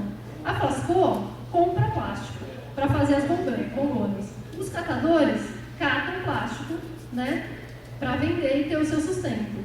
Por que a Flasco não poderia comprar esse plástico de organizações dos catadores? Essa é a pergunta que eu me dispus a tentar responder junto com a Flasco. Então, os catadores se organizam no Movimento Nacional, que é o Movimento Nacional de Catadores de Materiais Recicláveis, o MNCR, e eles têm organizações de cooperativas. Então, não são só as cooperativas isoladas que a gente vê por aí, Limeira tem cooperativa, Campinas tem 17 cooperativas, mas eles se juntam em associações ou cooperativas de cooperativas, que fazem a comercialização conjunta, que algumas até fazem o processamento do plástico. O nosso sonho era que a Flasco comprasse toda a sua matéria-prima de outra organização gerida pelos trabalhadores, né? Então, é nisso que eu estou trabalhando. A partir de toda a minha trajetória profissional e acadêmica, eu acho que eu tenho alguma coisa que eu posso dizer. Flasco, eu posso ajudar vocês, né? Essa é a ideia dessa aproximação. Eu gostaria, né, aproveitando essa frase que é muito marcante, que a moda pegue, eu gostaria que essa moda pegasse para a universidade. Que a gente olhasse não para a empresa privada como a única possibilidade de atuação e de pesquisa, ou de tudo mais, de atuação profissional. Eu queria que vocês olhassem para as organizações dos trabalhadores, para as lutas dos trabalhadores, não como uma coisa política distante da universidade, mas algo que pode se tornar a vida de vocês, né? A coisa que vocês fazem na vida de vocês. Eu acho que se eu perguntar aqui, quase ninguém teria coragem de dizer que não quer uma sociedade mais justa, mais igualitária, né? Acho que todo mundo diz não tem problema com a sociedade. Como é que a gente consegue achar isso, concordar com isso e, diante disso, fazer outra coisa da vida? Trabalhar todos os dias, acordar de manhã e ir dormir fazendo outra coisa da vida e continuar se incomodando? Por que a gente não consegue atuar profissionalmente, fazer isso da nossa vida? Tem muitas respostas. Uma delas é que é muito difícil que alguém te remunere por isso, né? Não é tão romântico assim. Mas eu acho que na academia a gente tem acesso a recursos que nos possibilitam essa atuação durante um período considerável. Bolsas de mestrado, doutorado, a infraestrutura da universidade. Hoje foi lá buscar um carro, né? Foi buscar todo mundo, trazer para cá. São pequenas coisas que às vezes a gente não tem muita ideia de como faz falta para a fábrica, por exemplo. E aí disso decorre outra questão, que é a questão da geração de conhecimento, a produção de ciência e tecnologia. É muito comum a gente ser ensinado, a gente aprender que os trabalhadores são pobres, que não têm acesso às coisas que a gente tem, não têm a vida que a gente tem, porque, pobres coitados, eles não têm acesso ao conhecimento, porque eles não têm educação. Essa é uma coisa que eu acho que é uma mentira muito, muito malvada, né? Muito perversa, porque de verdade os trabalhadores têm capacidade de gerir uma fábrica inteira. Se vocês forem na Flasco, para quem não foi, a gente pode até pensar uma visita como decorrente dessa atividade aqui, vocês vão ver a fábrica funciona às mil maravilhas, eles fazem tudo. Eles comercializam, eles produzem, eles organizam, eles militam, eles fazem tudo. É uma fábrica que funciona perfeitamente sem patrão.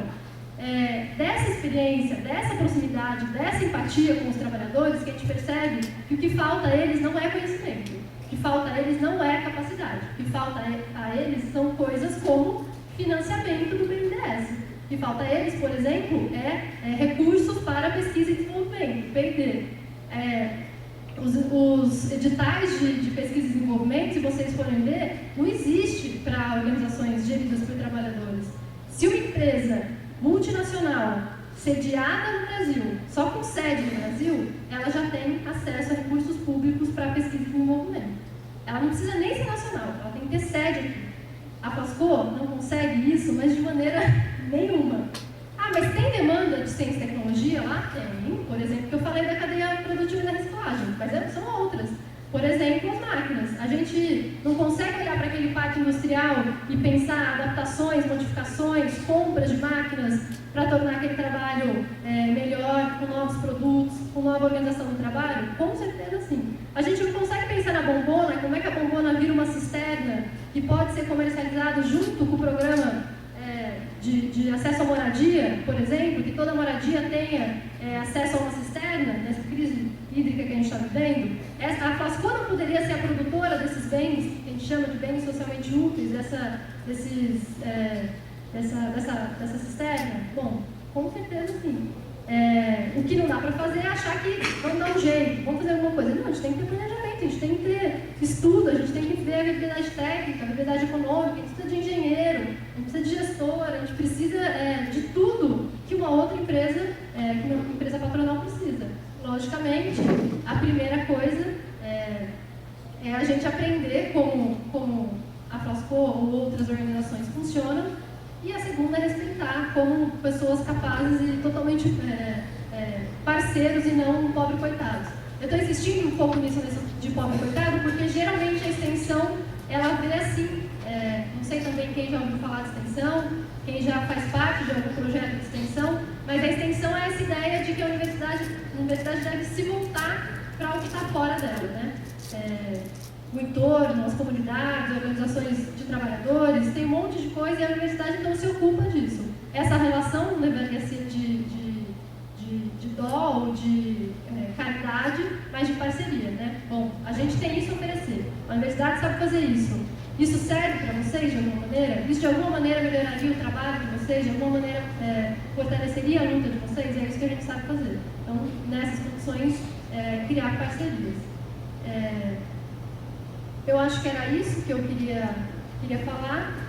E a última, que além desses horizontes todos mais práticos e mais cotidianos que a Flasco traz, eu acho que ela traz uma coisa muito importante, e eles falando todos isso como muito evidente, que é uma coisa que também eu vejo que falta muito na universidade, que é a nossa capacidade de sonhar, que é a nossa capacidade de imaginar que o mundo pode ser diferente. Se ele pode ser diferente, se eu acho que isso é verdade, eu tenho que me organizar para fazer esse mundo diferente. Eu não posso ficar esperando que ele mude a partir de outras ações. Então, a utopia, a experiência que a Flasco traz, eu acho que eu espero que ela traga para vocês, como ela traz para mim, mexer um pouco a nossa cabeça e pensar outras possibilidades de atuação, de vida e de sociedade. Era isso. Obrigada.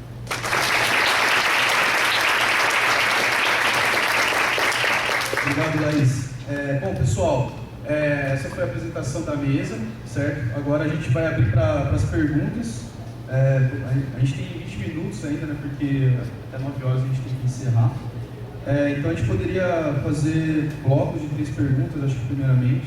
Então, está aberto as inscrições, tá, pessoal? Quem quiser perguntar, levanta a mão.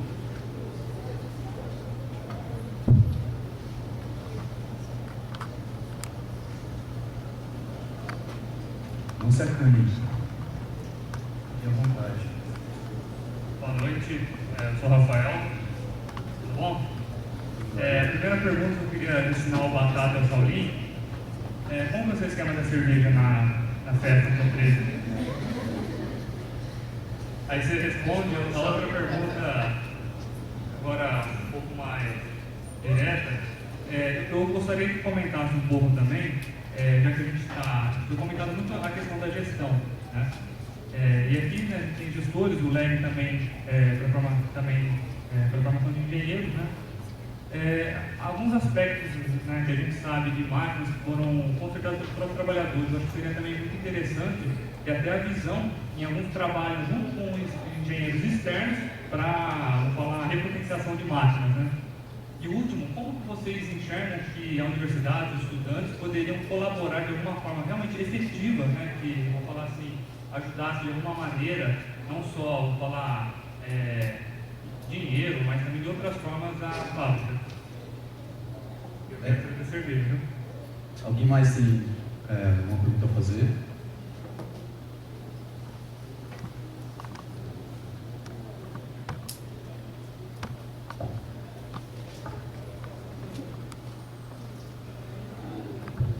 Meu nome é Lígia, sou aluna de administração. Eu fiquei com uma dúvida durante a apresentação. Vocês disseram que ainda estão pagando bastante dívidas patronais, têm dificuldade de, às vezes, de pagar fornecedores, tiveram que renegociar dívidas, e a conta de luz, às vezes, deixam de pagar os funcionários, por meio de uma votação, tudo, mas deixam de pagar, às vezes, o funcionário para poder pagar a conta de luz e continuar produzindo. Mas, ao mesmo tempo, vocês disseram que conseguiram, durante esses anos, diminuir a carga horária de 44 para 30 horas semanais. Eu queria entender como é que vocês tomaram essa decisão. se isso teve relação com o estudo da produtividade dos funcionários, ou se reduzindo a carga horária vocês precisaram aumentar o número de funcionários e, consequentemente, os gastos também. Legal, Lígia, tem mais alguém que gostaria de fazer mais uma pergunta?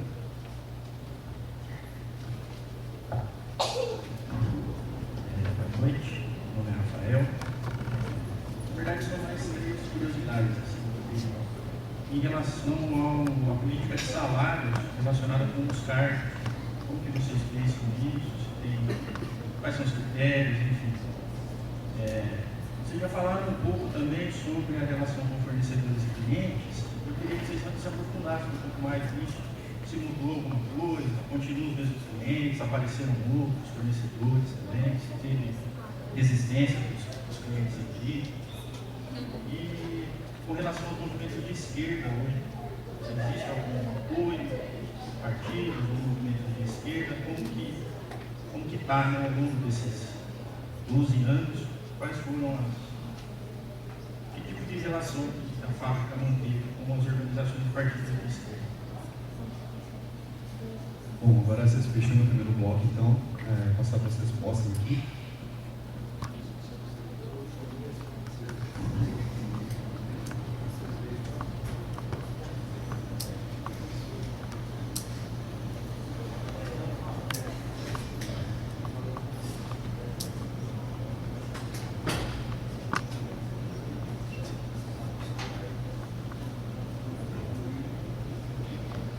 Bom, quem foi que perguntou da cerveja no dia da festa?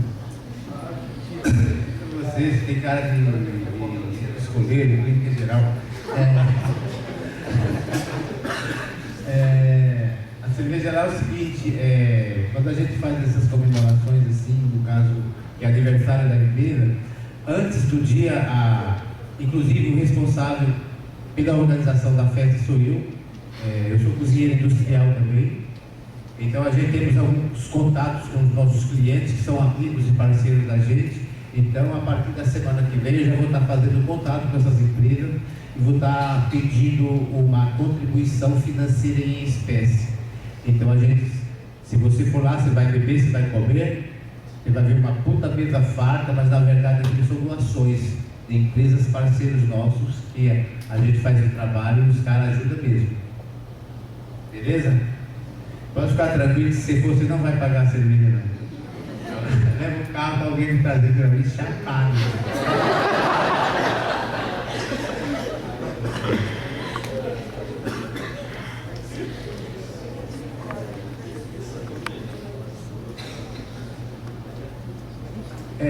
Tem a Lígia fez uma pergunta sobre as dificuldades das dicas que eu citei, né? Como se consegue se diminuir essa jornada de trabalho, é isso? E conseguir fazer esse contorno na hora de pagar as contas, é isso mais ou menos? Posso te responder, Lígia? O trabalhador, depois das 6 horas de trabalho, por incrível que pareça, a produção aumentou, cara. Entendeu? Diminuímos para 6 horas, não foi descontado o salário de ninguém abaixado, continua o seu salário como era, o trabalhador trabalha mais feliz, porque ele vai fazer 6 horas, você tem mais tempo para ficar com a família dele, para estudar, para resolver outro problema da parte da tarde, quem trabalha na parte da manhã vai à tarde resolver seu problema, quem trabalha à tarde vai de manhã resolver outros problemas, que todos nós temos aqueles problemas banais do cotidiano, entendeu? Então, pelo contrário, melhorou a produção e não mexeu no salário de ninguém.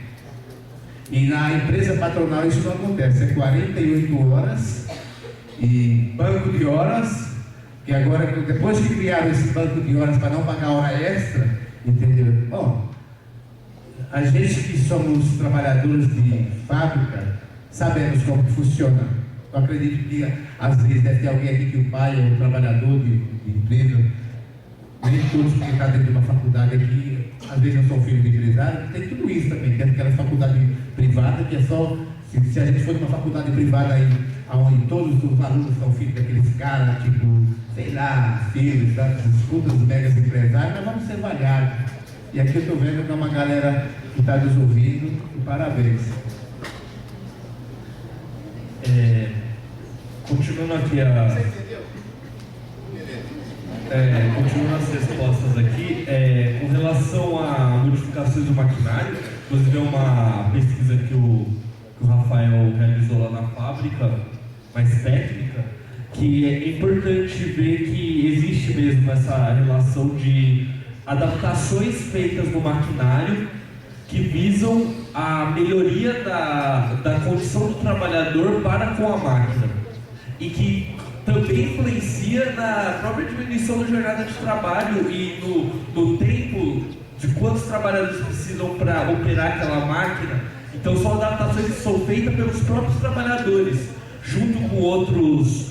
Quando o movimento tinha a Cipla, tinha a Interfibra, a Flasco, o movimento era maior, chegou a ter um projeto junto com o governo da Venezuela de cooperação técnico-científica, que os trabalhadores de Cipla, Interfibra e Flasco fizeram um projeto de uma petrocasa, que seria uma casa feita de plástico, fabricada muito mais rápido do que uma casa com tijolo e etc. E de maneira mais barata, porque a Venezuela tem acesso ao plástico por conta do petróleo muito maior, em troca de matéria-prima para as empresas recuperadas. Então, e foram os trabalhadores, engenheiros das fábricas ocupadas que fizeram esse projeto. E hoje é loteado na Venezuela, eles construíram a fábrica. Não é só, entende? Os trabalhadores ocupados, de fábricas ocupadas, fizeram um projeto para construir uma fábrica na Venezuela para fazer casa. Então, que mostra, né, tem a ver com o que a Laís estava falando, que a capacidade gigantesca de solidariedade. Isso acontece dentro da fábrica, a recuperação do maquinário. E é difícil, né? A gente não tem acesso a financiamento para consertar maquinário. Tudo é feito na gambiarra, e é feito, mas é feito.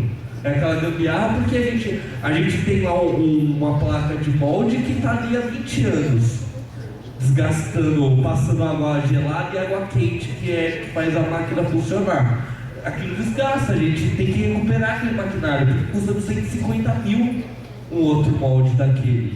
Então, o esforço dos trabalhadores, tanto para recuperar cotidianamente, porque se não fosse eles, a fábrica não estava funcionando, porque o maquinário é antigo, a maior parte é na década de 80. Então, essa relação com o maquinário é muito presente, e essa adaptação do maquinário. Vou responder também a relação da questão dos salários e cargos. Vou responder essas duas, daí o Alexandre responde o resto. E que é a relação que perguntou, mas foi o outro Rafael, certo? Que está onde? Ali. Então, a relação salários e cargos, ela é feita, o que a gente fez na Flasco, que chama-se achatamento dos salários. Ou seja, primeiro, não tem aquele gerente e aquela pessoa que ganha 8 mil reais, 10 mil reais, esses daí foram junto na onda com o patrão, e não tem o trabalho terceirizado, porque foram contratados quando a fábrica foi ocupada. Então, o que acontece? Não tem aquele salário absurdo e não tem aquele salário abaixo da categoria. A categorização, ela é feita por CLT, ou seja, a gente faz parte da categoria química, então, e todos registrados CLT. Então a gente tem lá a categoria química, piso salarial e o teto salarial dentro da produção. Então vai de operador 1 até o mecânico ferramenteiro, que é o maior salário. Então todas as outras funções que não são a do show de fábrica são colocadas dentro dessa diferenciação salarial.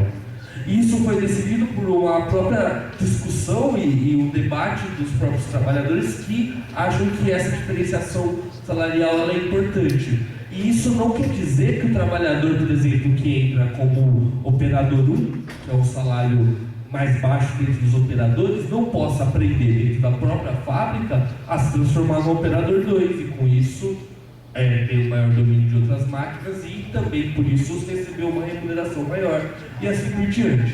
Então é assim que é feito a relação salarial a partir dos cargos, ok? Primeiro, uma questão lá do Rafael, como os estudantes, acho que foi o que a Laís falou, seja de de solidariedade mesmo, também política, mas projetos, debates como esse aqui nos ajudam enormemente, porque a gente fala lá a frase lá se a moda pega, não faz sentido a gente ficar lá enfurnado lá dentro da fábrica, lá se matando lá internamente. Tem que vir e aqui também nos espaços socializar essas experiências, se colocar, né, inclusive para as críticas e aprimorando lá, mas que outras fábricas possam ser ocupadas e que vocês possam contribuir com esse processo hoje e amanhã, sabendo que a contribuição que vocês vão poder dar daqui para frente. Quanto às máquinas recuperadas, a gente fala bastante disso, brincando lá, de que como a gente não tem crédito, não é por falta de projeto, né? Teria que perder mais um monte de tempo aqui, porque que acabam tendo restrições a uma série de, né, utilizam restrições burocráticas para não nos conceder financiamento, né? Mas tudo recaía, tem que passar pelo Lula e agora pode passar pela Dilma. Então é sempre uma decisão política de não criar um precedente, da mesma forma que o juiz fala do se a moda pega, e daí a gente tem que fazer no melhor sentido da palavra gambiarra, por isso que a gente brinca que se falir a fábrica Super Bonder, nós estamos ferrados, porque é só gambiarra literalmente. Agora as coisas funcionam. Então nós temos noção, claro, né, das limitações. Por outro lado, aí tem a ver com uma questão que o Rafael também perguntou, dos clientes, fornecedores, teve sabotagem e tal. A vivência prática nos mostra que o capitalista ele é extremamente pragmático, por conta do capitalismo. Então, ele individualmente, na anarquia da produção, que se diz racional, ele exige que a gente venda, a gente está no mercado, então é parte das nossas contradições, que vai vender no preço de mercado, prazo de entrega e o nível de qualidade. A gente cumprindo basicamente esse tripé, o cara não está muito preocupado se a fábrica é sob controle operário ou não. Por outro lado, ele usa isso, inclusive, contra a gente, falando que vocês são operários, tá vendo? Vocês não conseguem. Todo momento há uma pressão, inclusive, maior. Mas, individualmente, ele está lá vendendo e a gente produz, nesse sentido, bem no sentido de mercado. A gente produz, vender e vende no custo, no prazo e na qualidade. A qualidade a gente tem por ter um know-how de muito tempo de mercado, há uma referência grande. Por outro lado, em alguns momentos, no nosso entendimento, os patrões se organizaram enquanto classe e daí sim fizeram sabotagem. Essa intervenção foi claramente uma sabotagem do setor patronal que exigiu, antes dessa intervenção, né, ela é resultado de uma pressão muito grande do setor patronal. Eu me teria que ter mais tempo para contar um monte de coisa, mas o Paulo Staff, presidente da Fiesp, faz uma página no Estadão só sobre as fábricas ocupadas, denunciando, exigindo uma resposta da sociedade civil organizada, uma clássica entrevista que ele dá para o jornal Estadão. Então, tem os momentos de sabotagem. Aí ele vem para a Flasco, ele não tinha poderes legais para isso. A gente barra ele na entrada, há uma briga tremenda, em toda uma situação. O fato é que ele aciona a CPFL. A gente tinha nesse momento 118 trabalhadores, 1 milhão de faturamento, que era o nosso ponto de equilíbrio no dia 31 de maio de 2007. E ele nunca soubemos efetivamente se foi um golpe, se ele enganou ou se foi junto com a CPFL, eles fazem um corte de luz que danifica a máquina, poderia ter sido uma tragédia, estava em funcionamento, poderia ter machucado um trabalhador. Nós ficamos 42 dias sem luz e daí a gente tem que recomeçar, não é nem do zero, com 2 meses de salário atrasado, perdi todos os clientes, a gente tem que recomeçar. Isso foi claramente também uma sabotagem patronal. Fora isso, nos momentos a gente aprendeu que é uma questão bem pragmática da lógica de mercado. A política de salário explicou, eu acho que o que mais legal é de mostrar que na Cipro tinha uma proporção isso muito grande. Tinha a proporção de trabalhadores terceirizados que ganhavam salário mínimo e tinha gerentes que ganhavam 15 mil. Fábrica ocupada, a decisão é isso, tem que fazer um achatamento e faz um achatamento na proporção de 5 vezes. De 3 vezes. De 5 vezes, desculpa. E reduz isso de 1.000 para 5.000. Então o maior salário é 5.000. E na Flasco a gente manteve essa proporção na proporção de 3. É uma decisão soberana dos próprios trabalhadores entender que isso é importante ter essa diferenciação. A gente mantém uma estrutura industrial, com outro ritmo de trabalho, mas com lideranças, com responsabilidades. E o teto da fábrica é a profissão mais qualificada dentro da produção do ferramenteiro. Em relação aos movimentos de esquerda de apoio, normalmente a minha pergunta em relação ao apoio do próprio governo, né? O governo do PT, não, o que a gente viu, né, não teve uma vírgula de apoio, e teve a intervenção que foi claramente uma ação. Também teria que ter mais tempo aqui. Faço um convite a assistir um vídeo que está no YouTube, digita lá, Flasco, intervenção, é um documentário de 1 hora, que mostra o que foi essa intervenção, tudo isso que eu estou falando aqui, e mostra claramente a nossa posição em relação ao governo do PT durante todo esse período. Por outro lado, e com os movimentos sociais a gente tem meio que a Flasco é meio uma frente única, né? Todo mundo apoia, tem um grande apoio, a gente acha que sempre poderia ser muito mais objetivo e tal, mas tem um apoio importante que é o que nos fez até hoje aberto. Acho que foi o Chaulin que falou ali, às vezes, essa coisa, né? Porque daí foi o jurídico, foi lá, resolveu. Não, a gente tem muito claro, inclusive, disso. As mínimas conquistas que nós tivemos foi fruto de um movimento muito forte interno, mas principalmente externo, de solidariedade e uma participação mais geral. Por último, a questão da Lígia sobre a decisão da jornada de trabalho, o Chaulin falou, a gente aumentou a produtividade, a produção como um todo, aumentou o faturamento, mas ela é tomada na Flasco numa situação, sim, onde tinha diminuído a produção, que foi um momento pós a intervenção. A gente estava preparando, porque a Cipla tinha feito em outubro de 2002, veio em maio de 2007, em dezembro de 2006, e depois em junho de 2007 vem a intervenção, vem a porrada, inclusive em relação à Flasco. A gente ocupou a fábrica com 64 trabalhadores, a gente chega a 118, a gente estava com faturamento zero, a gente chega a 1 milhão de faturamento, que era o ponto de equilíbrio, e vem a porrada, a gente fica 42 dias sem luz, a gente recomeça com 52 trabalhadores, e a gente tinha um ritmo de trabalho, inclusive para atender clientes, tudo menor. Então a gente organiza isso, e o que a gente viu é que a gente conseguiu melhorar isso no uso racional, e aí vocês têm mais elementos do que eu para fazer os estudos que hoje mostram que é possível. Se a gente for ver aqui em Sumaré, lá a Honda, sempre a referência na Honda, né, o tempo de trabalho despendido e o que poderia ter sido reduzido da jornada para gerar inclusive novos postos de trabalho, coisa que a gente fez também na Flasco, gerando isso. Mas isso não tem um impacto mais geral no sentido do funcionamento.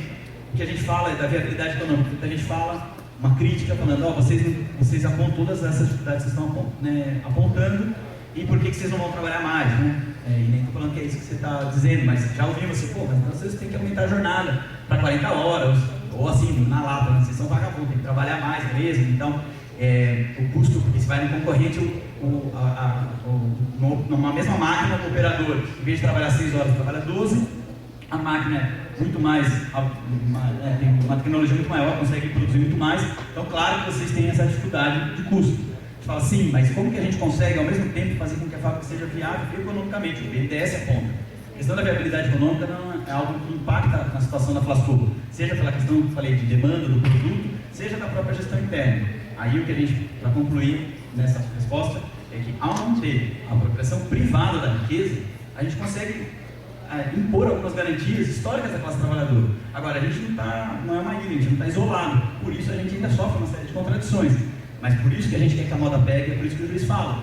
Porque a gente não ficava só na Flasco, a gente ia em porta de outras fábricas, vamos ocupar, e a cada momento ameaçou demitir, ameaçou fechar. A gente sempre atuou, continuamos atuando, estamos acompanhando o caso da Ajax em Bauru, ou tantas outras aqui na região mesmo. A gente participa desse processo para que a fábrica pegue. Porque se a gente mostra, a gente consegue fazer isso na Flasco, que é uma fábrica quebrada, com todas as dificuldades, a gente consegue fazer isso, por que a gente não consegue fazer isso em outra fábrica com uma tecnologia melhor, condições econômicas da fábrica melhor? Em última instância, se a gente consegue fazer isso, a gente não precisa de um patrão, por que a gente precisa da classe patronal? Por que a gente precisa ter patrões na nossa sociedade? Se a gente pode gerir uma fábrica, por que a gente não pode gerir a sociedade? Não tenho muito falado para o Johnny agora, mas enfim, eu queria falar sobre duas coisas bem pragmáticas que o Rafael perguntou, né? Que a gente pode fazer. Acho que na minha fala eu falei um pouco do que eu acho que a gente pode fazer, mas tem, especialmente pelo caminho da extensão universitária, a gente tem alguns financiamentos que a gente pode pensar em projetos com a Flasco, né? Um deles é o PEC, que é um programa de extensão comunitária da Pró-Reitoria de Extensão aqui da Unicamp. Ele acabou de abrir, infelizmente o prazo é só até dia 6. São projetos pequenos de R$12 mil, que a gente pode pensar o que a gente quiser. Lógico que tem que ser útil e fazer sentido para a fábrica, mas a gente pode, eu estou à disposição, se alguém quiser, se alguém pensou em alguma ideia, alguma atividade que a gente possa fazer em um ano com R$12 mil, ele geralmente não remunera a pessoa, mas pode também, é um pouco mais difícil, mas a gente pode, enfim, fazer alguma coisa. O outro, que é maior, que é o PROEST, que é um programa de financiamento da extensão do Ministério da Educação. Esse, infelizmente, desse ano já foi, já abriu, já fechou a chamada, mas para o ano que vem tem, são projetos bem maiores, que a a gente pode pensar. E eu acho que quem não conhece a Flasco tem que ir lá ver. A gente, como eu disse, pode pensar uma visita e pode pensar tem um coletivo de estudantes lá que trabalha com as crianças e educação de jovens e adultos da Vila Operária. Então faz atividade que a gente chama de ciranda infantil e de EJA, de educação de jovens e adultos. Tem eu e mais uma, a Marília, que a gente trabalha com a Cooperativa Planeta Terra, e tem, enfim, toda vez que chega lá tem uma pesquisadora da Itália, uma da Argentina, sei lá o quê. O mundo inteiro olha para a Flasco e vocês estão tão pertinhos, acho que vocês podem começar a frequentar e a gente pensar junto coisas que dá para fazer. Eu deixo o meu contato com o Cícero, eu estou aqui aqui em Ribeira. A gente pode pensar junto o que a gente pode fazer e não só pensar, começar a fazer junto. Já deu o horário, pessoal. Então, então vamos fazer mais uma. Quem gostaria de fazer mais uma pergunta?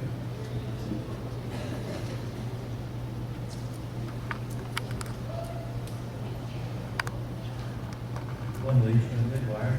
Eu queria saber com a existência da dívida, eu queria saber quais são as medidas tomadas para a redução de custo da empresa. Se existe algum planejamento da substituição de luminárias, ou se existe algum tipo de reuso da água usada na fábrica. Quais são as medidas mesmo tomadas para essa redução?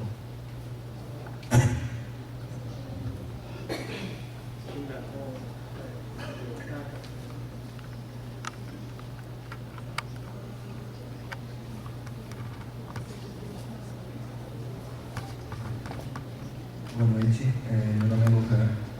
Eu queria saber, assim, para quem está saindo da faculdade, a gente sonha de abrir um negócio, no meu caso, empreender, e a gente entrar nesse mundo, nesse sistema capitalista, com que olhar, com que visão, como você acha que a gente pode criar uma empresa do zero, já com esse sistema, com essa visão de integrar a classe trabalhadora, porque para mim todo mundo é classe trabalhadora, tanto eu que vou abrir quanto o cara que vai trabalhar comigo, todo mundo está na mesma situação, no mesmo sistema capitalista, não tem porque eu ganhar mais que ele. Mas enfim, como que eu posso também trabalhar esse tripé, tanto numa empresa econômica, mas que ela integre a sociedade, que ela faça coisas para o bem da sociedade e produza assim, não só para gerar um capital, mas para gerar um bem para a comunidade. Que visão você acha que eu tenho que sair da faculdade e como construir isso? Obrigado.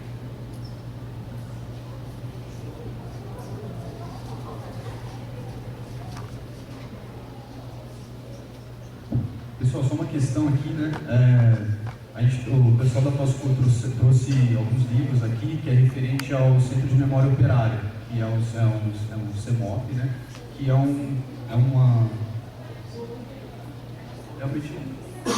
editora de centro de memória de trabalhos e publicações que foram feitas desde estudantes até artistas e pessoas que estão relacionadas ao movimento. Então, se vocês tiverem interesse, depois vocês podem conversar com a gente para dar uma olhada nas publicações, que ajuda a mobilização. Bom, meu nome é Rivaldo. Primeiramente, parabéns pela mesa, pela exposição, achei muito proveitosa. E a minha questão é sobre a questão política que foi falada. Eu queria que vocês comentassem um pouco mais sobre isso. Que eu achei interessante quando vocês falam que quando chegou em quem ia decidir, ele vetou por uma questão política. E aí a questão que eu faço é no seguinte aspecto. Como que vocês enxergam isso? Que, por exemplo, se ele é um representante que está lá para representar o povo, ele está tendo essa decisão política a favor de quem? Seja de um grupo, ou por que é a favor desse grupo, ou não é a favor de um grupo, ou como vocês enxergam isso?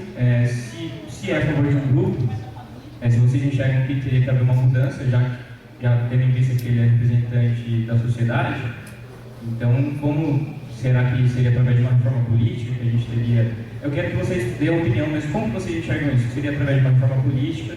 Para quem então representante, como vocês expuseram ao governo, não representaram as demandas ali da sociedade por uma questão de interesse? Então por que esse lobby da sociedade não tem mais força hoje que o lobby de um grupo empresarial? É por conta da arrecadação para a eleição? Por que é? Por que não é? Qual que eu queria que a mesa debatesse esse tema?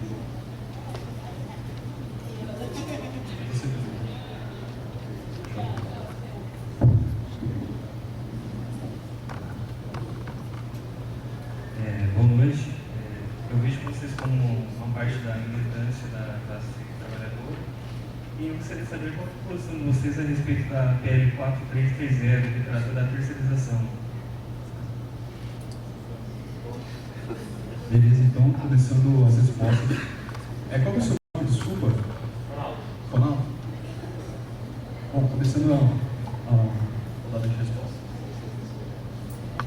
Acho que a maior parte das perguntas eu vou deixar para eles responder, porque acho que é para eles mesmo. Só, que você perguntou de como formar uma empresa e já pensando nisso, todo mundo é classe trabalhadora, acho que a gente tem que ter um pouco cuidado na sua fala, assim, porque a primeira coisa é que, tudo bem, todo mundo trabalha, digamos, né? Se eu tenho um patrão que trabalha, ele trabalha. Mas ele se apropria do excedente que a fábrica gera. Essa é a diferença. Né? Tá bom, ele tem investimento, tem um monte de coisa que a gente pode discutir. Mas tudo que sobra do trabalho, paga as contas, paga tudo, sobra o dinheiro. Isso vai pro dono da empresa. Isso nunca acontece com o trabalhador. E além disso, ele não tem os meios de produção, que é o que chama, ele raramente vai ser dono de uma máquina. A Flasco é um dos poucos casos que tem esse parque industrial. As cooperativas de catador, por exemplo, quase nenhum tem acesso a uma prensa, a uma banca de separação. Então, são coisas que quem tem acesso são os donos das empresas, não são os trabalhadores. Essas divisões eu acho que é importante a gente marcar, que mesmo sendo um ótimo patrão, ainda assim você teria características que é diferente da experiência que a Flasco está falando. Né? Se você acha que esse é o caminho, acho que aqui não é um lugar de muito discutir também. O que a Flasco está dizendo é, a gente acredita numa sociedade que a gente tem uma empresa que não tenha patrão.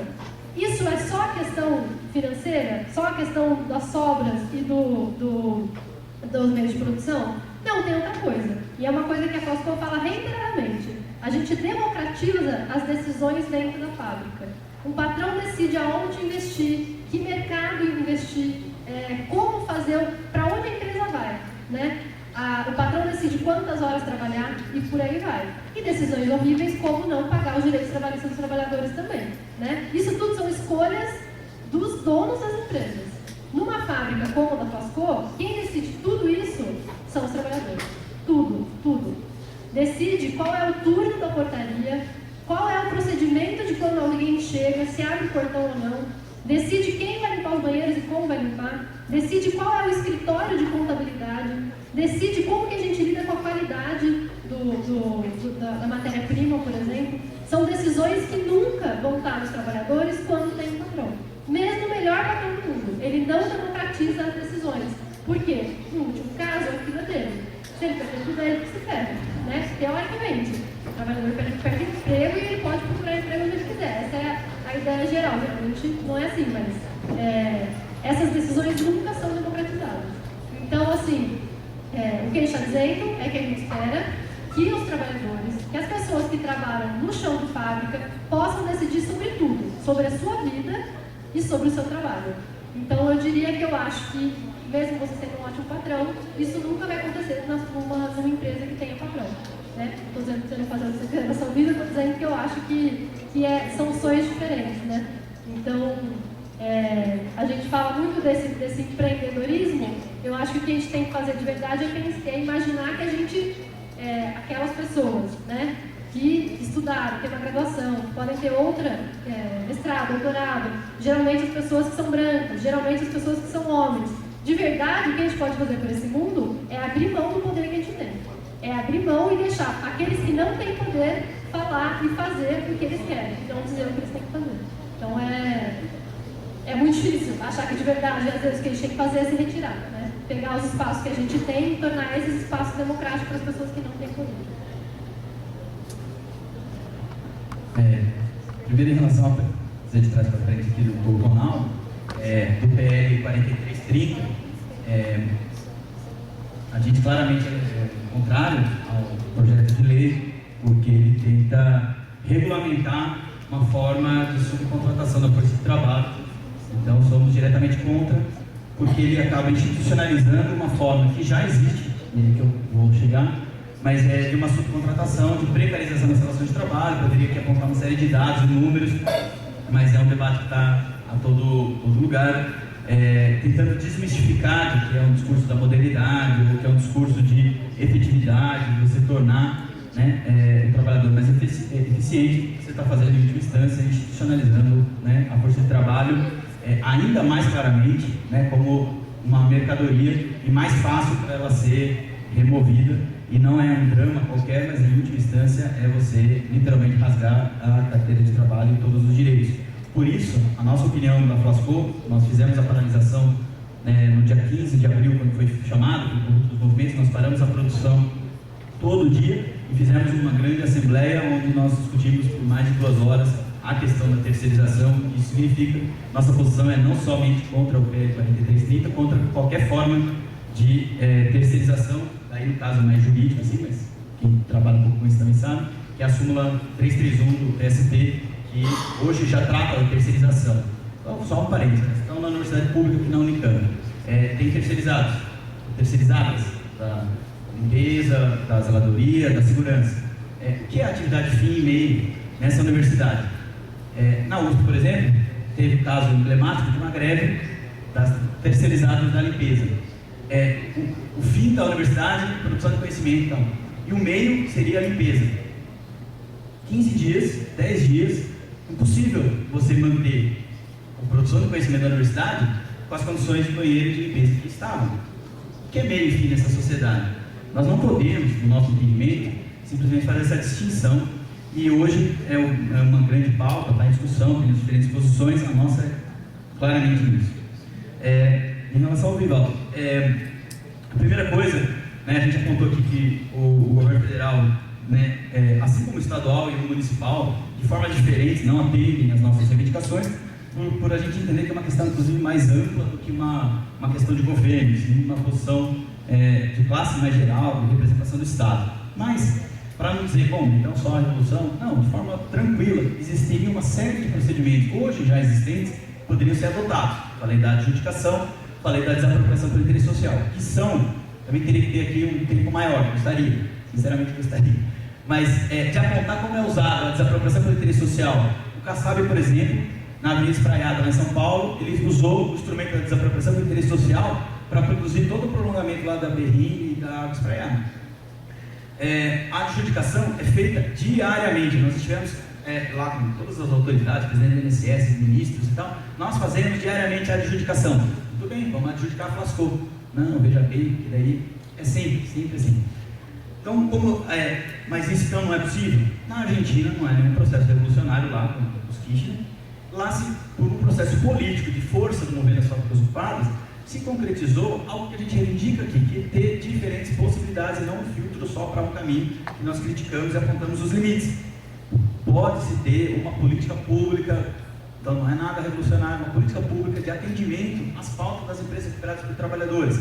Aí faço o convite para buscar lá isso, se você pode ser meio de campo com isso, que é o grupo de pesquisa de empresas recuperadas por trabalhadores, há uma sistematização disso e aponta algumas reivindicações. Em relação à reforma política, eu milito numa organização que chama Esquerda Marxista, o CICID também, que nós somos contrários, entendemos os limites que ela coloca. Uma questão é uma reforma política no seu sentido mais amplo do caráter do Estado, uma coisa é uma reforma eleitoral. Mas temos acordo com uma coisa que você levantou, de que não tem cabimento, nós seres humanos, pessoas, cidadão, individualmente, a gente vai lá e vota, pessoa física, e as pessoas jurídicas são as que sustentam esse modelo de financiamento. Então, obviamente, que somos contrários a isso. Em relação Lohan, desculpa. A Laís falou um pouco, eu acho só que de fato tem um pouco essa o que são trabalhadores, né, classe que vive do trabalho, o Conselho de Carne sempre gera essa discussão, né? Mas na verdade você tem um custo, mas é um simples detalhe, e é isso que faz a diferença. O trabalhador, por que ele vira o trabalhador? Porque ele tem uma única coisa para se vender, só força de trabalho. Historicamente, a classe trabalhadora ela se constitui enquanto classe porque ela foi expropriada dos meios de produção. Claro que a sociedade se torna cada vez mais complexa, mas existe uma contradição inerente entre proprietários dos meios de produção e quem não é proprietário dos meios de produção que vende essa força de trabalho porque não tem o que fazer. há toda uma celeuma em torno disso, da economia solidária, do empreendedorismo. Nós apontamos alguns limites dentro da própria economia solidária, uma lógica que é muito reforçada do empreendedorismo. Eu nem sei se é muito especificamente o que você colocou, mas me fez aqui anotar, é de que nos criticavam em 2003 falando, vocês estão reivindicando a estatização, isso é uma loucura, não tem, é contraditório, etc. Tá bom, tem todas essas contradições. O fato é que nós estamos agora completando 12 anos. Os dados oficiais da Senais mostram que 37% das cooperativas não duram mais que 2 anos. Há um índice de rotatividade muito grande das cooperativas, que em última instância a lógica é quanto mais trabalhar, mais paga. Os números, inclusive de a precarização do trabalho no setor, e não é só nas coopergatas, né? Então tudo isso que surgiu, mas acho que nos leva um pouco a essa discussão que há uma diferenciação.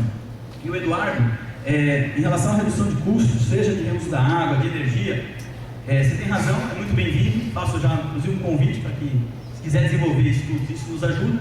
Nós temos alguns, inclusive, estudantes da UFSCar que fizeram um projeto agora das cisternas e questões internas mesmo, estudos o impacto por conta do lixo, dos produtos químicos. É uma fábrica completamente insalubre, uma fábrica extremamente sucateada.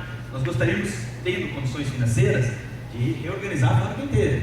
Não tendo, aí é o desafio, né? Aí teve uma vez um estudante que falou, e foi com o orientador dele, e eles brincaram falando, bom, a gente está acostumado a chegar numa grande empresa, e daí fala, bom, tem que fazer isso custa tanto, vamos lá pegar no BNDES, vai lá na filial, na multinacional, etc. Não, faz isso sem R$1. Com todo respeito, nós conseguimos recuperar uma máquina que custou mais de R$250 mil em 5 anos. Nós demoramos 5 anos para recuperar a máquina que a CPFL cortou de forma ilegal e danificou a máquina. Sem R$1 do BNDES. Então, é possível, os trabalhadores têm todas as condições para se fazer. Sua ajuda é muito bem-vinda. Por exemplo, nós temos a questão da energia, porque a gente fala muito da CPFL. A gente tem um parque fabril que tinha mais de 400, 600 trabalhadores na época patronal. Uma fábrica enorme, onde o principal galpão ali da fábrica, que aparece ali no filme bastante, ela tinha 45 máquinas, hoje tem 6. Então, a casa de máquinas, toda a parte de infraestrutura, quem mais aí de engenharia e tal, vai saber melhor também do que eu. Mas há todo o impacto disso, que poderia reduzir muito custo. Nós tivemos já estudos para fazer isso, nós já discutimos isso com a CPFL para reduzir. Toda a colaboração é muito bem-vinda e é uma forma que pode nos ajudar a utilizar melhor. E da água, na verdade, a gente tem um poço, aí tem toda uma questão também das dificuldades que a gente faz, pensando que a gente pode melhorar isso.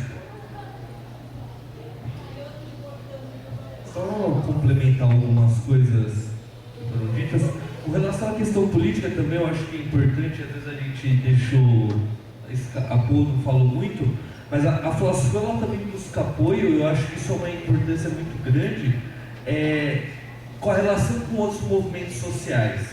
A Flasco faz parte do movimento de fábricas ocupadas, que teve um grande ataque em 2007, e que faz com que hoje a gente seja a única fábrica ocupada no Brasil.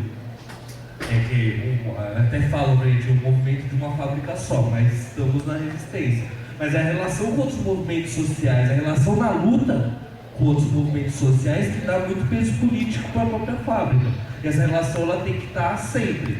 E é engraçado porque essa rica experiência da Flasco, até por ser uma fábrica, tem uma estrutura melhor, comparado com, às vezes, um assentamento precário e tudo mais, faz com que a fábrica ela viva uma concentração dinâmica de movimentos passando e tudo mais. Isso é muito importante.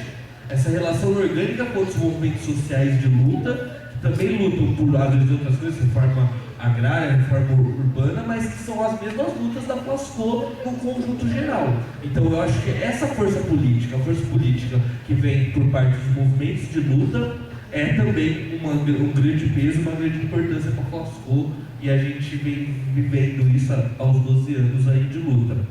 Com relação à terceirização, acho que a lei já completou tudo o que a Flasco faz e vem pensando. Quanto à diminuição de custo, para além de tudo que o Ale falou, eu gosto de falar, eu acho que isso é importante. Eu acho que, para além dessa questão técnica, por exemplo, a gente precisa, a maior parte da diminuição de custos da Flasco, eu acho que hoje em dia gira em torno do próprio maquinário, que ele está sucateado e precisaria de uma reforma, de uma troca do maquinário. E essa é a grande diminuição de custo.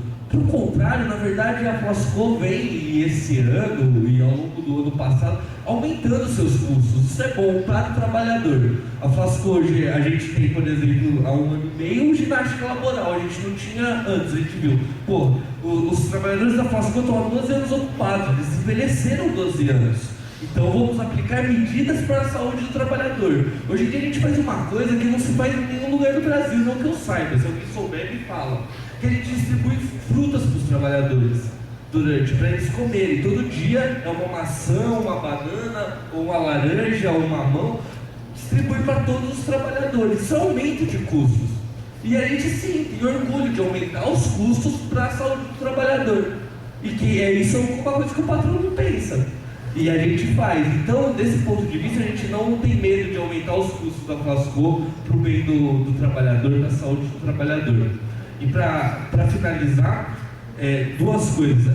Primeiro, para o brother, a situação que você se encontra é um dilema. É um dilema que não tem solução.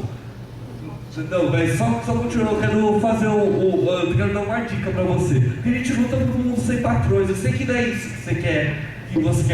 É ter o seu negocinho, tudo mais, mas pensar em tudo que a gente falou e eu indico um texto. Eu não sou teórico, não sou muito dado às academias e tudo mais, mas gosto muito de ler, a gente tem que conhecer um pouco de tudo. Mas eu vou dar uma indicação de um texto de literatura para você ler, que é o texto que está no livro Teorema. Teorema é um filme também. Não vejam um filme que é muito bom, mas leiam um livro que é do Pier Paolo Pasolini. Tem um capítulo que chama Considerações sobre a doação da fábrica.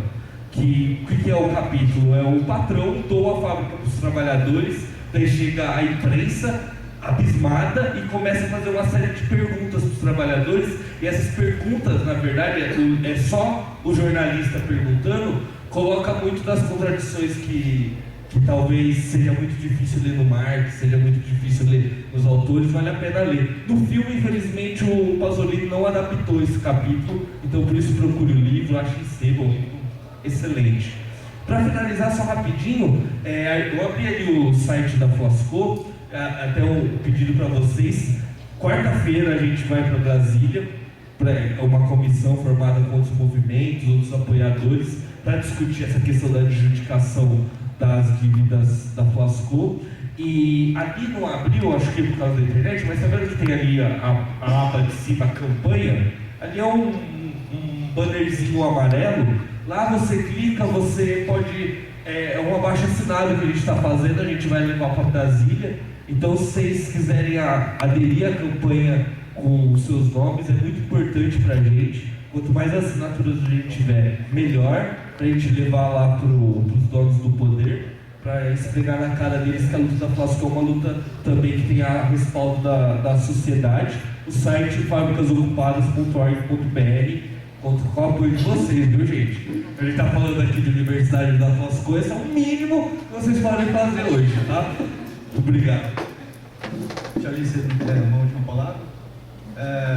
Bom, pessoal, já fomos 2 blocos de pergunta. Acho que qualquer coisa tem uma pós-apresentação aqui, que a gente vai continuar batendo papo. Bom, é isso então, pessoal. A gente gostaria de agradecer. O Carlos ele vai fazer uma última apontamento.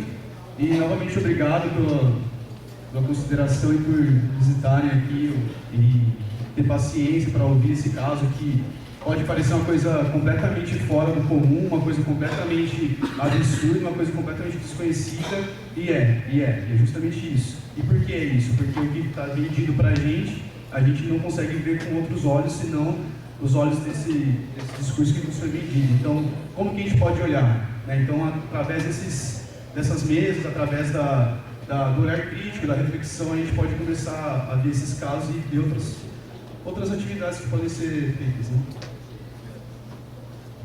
Em nome dos trabalhadores e trabalhadoras da Flasco, agradecer a paciência também de todo mundo ficar, as perguntas, entre em contato com a gente e agradecer também ao professor Carlos, ao Cícero pelo convite e tamo junto. Obrigado.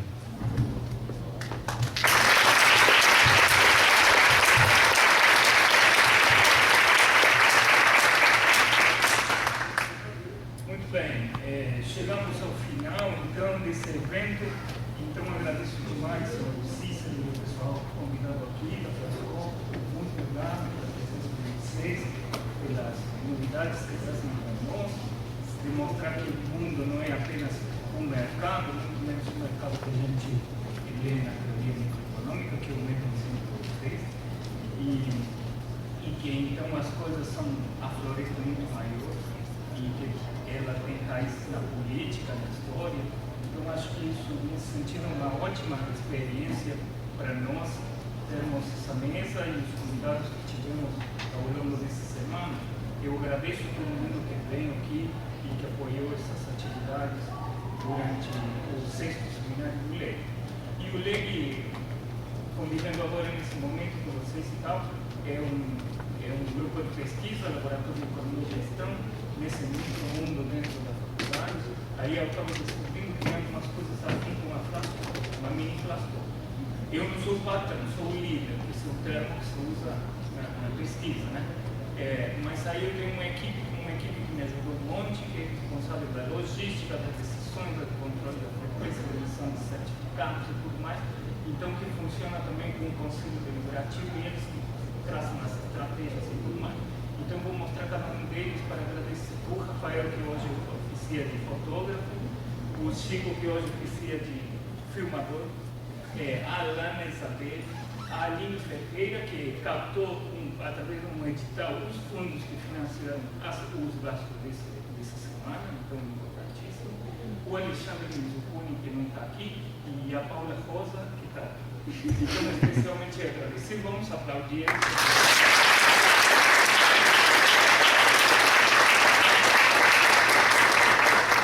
E agradeço então ao Cícero, que eu pedi especialmente que organizasse essa mesa, a partir de uma discussão que nós vimos tendo já há algum tempo na orientação da tese dele, que é justamente sobre a Flascom, dentro daqui da formação do mestrado interdisciplinar.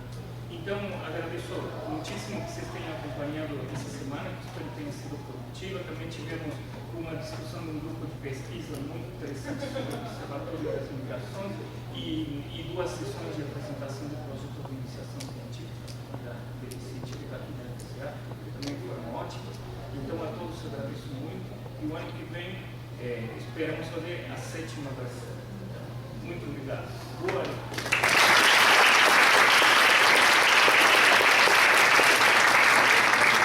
Para os meus alunos de microeconomia, vejam que eu mandei um recado das atividades da semana que vem, ok? Está tudo lá.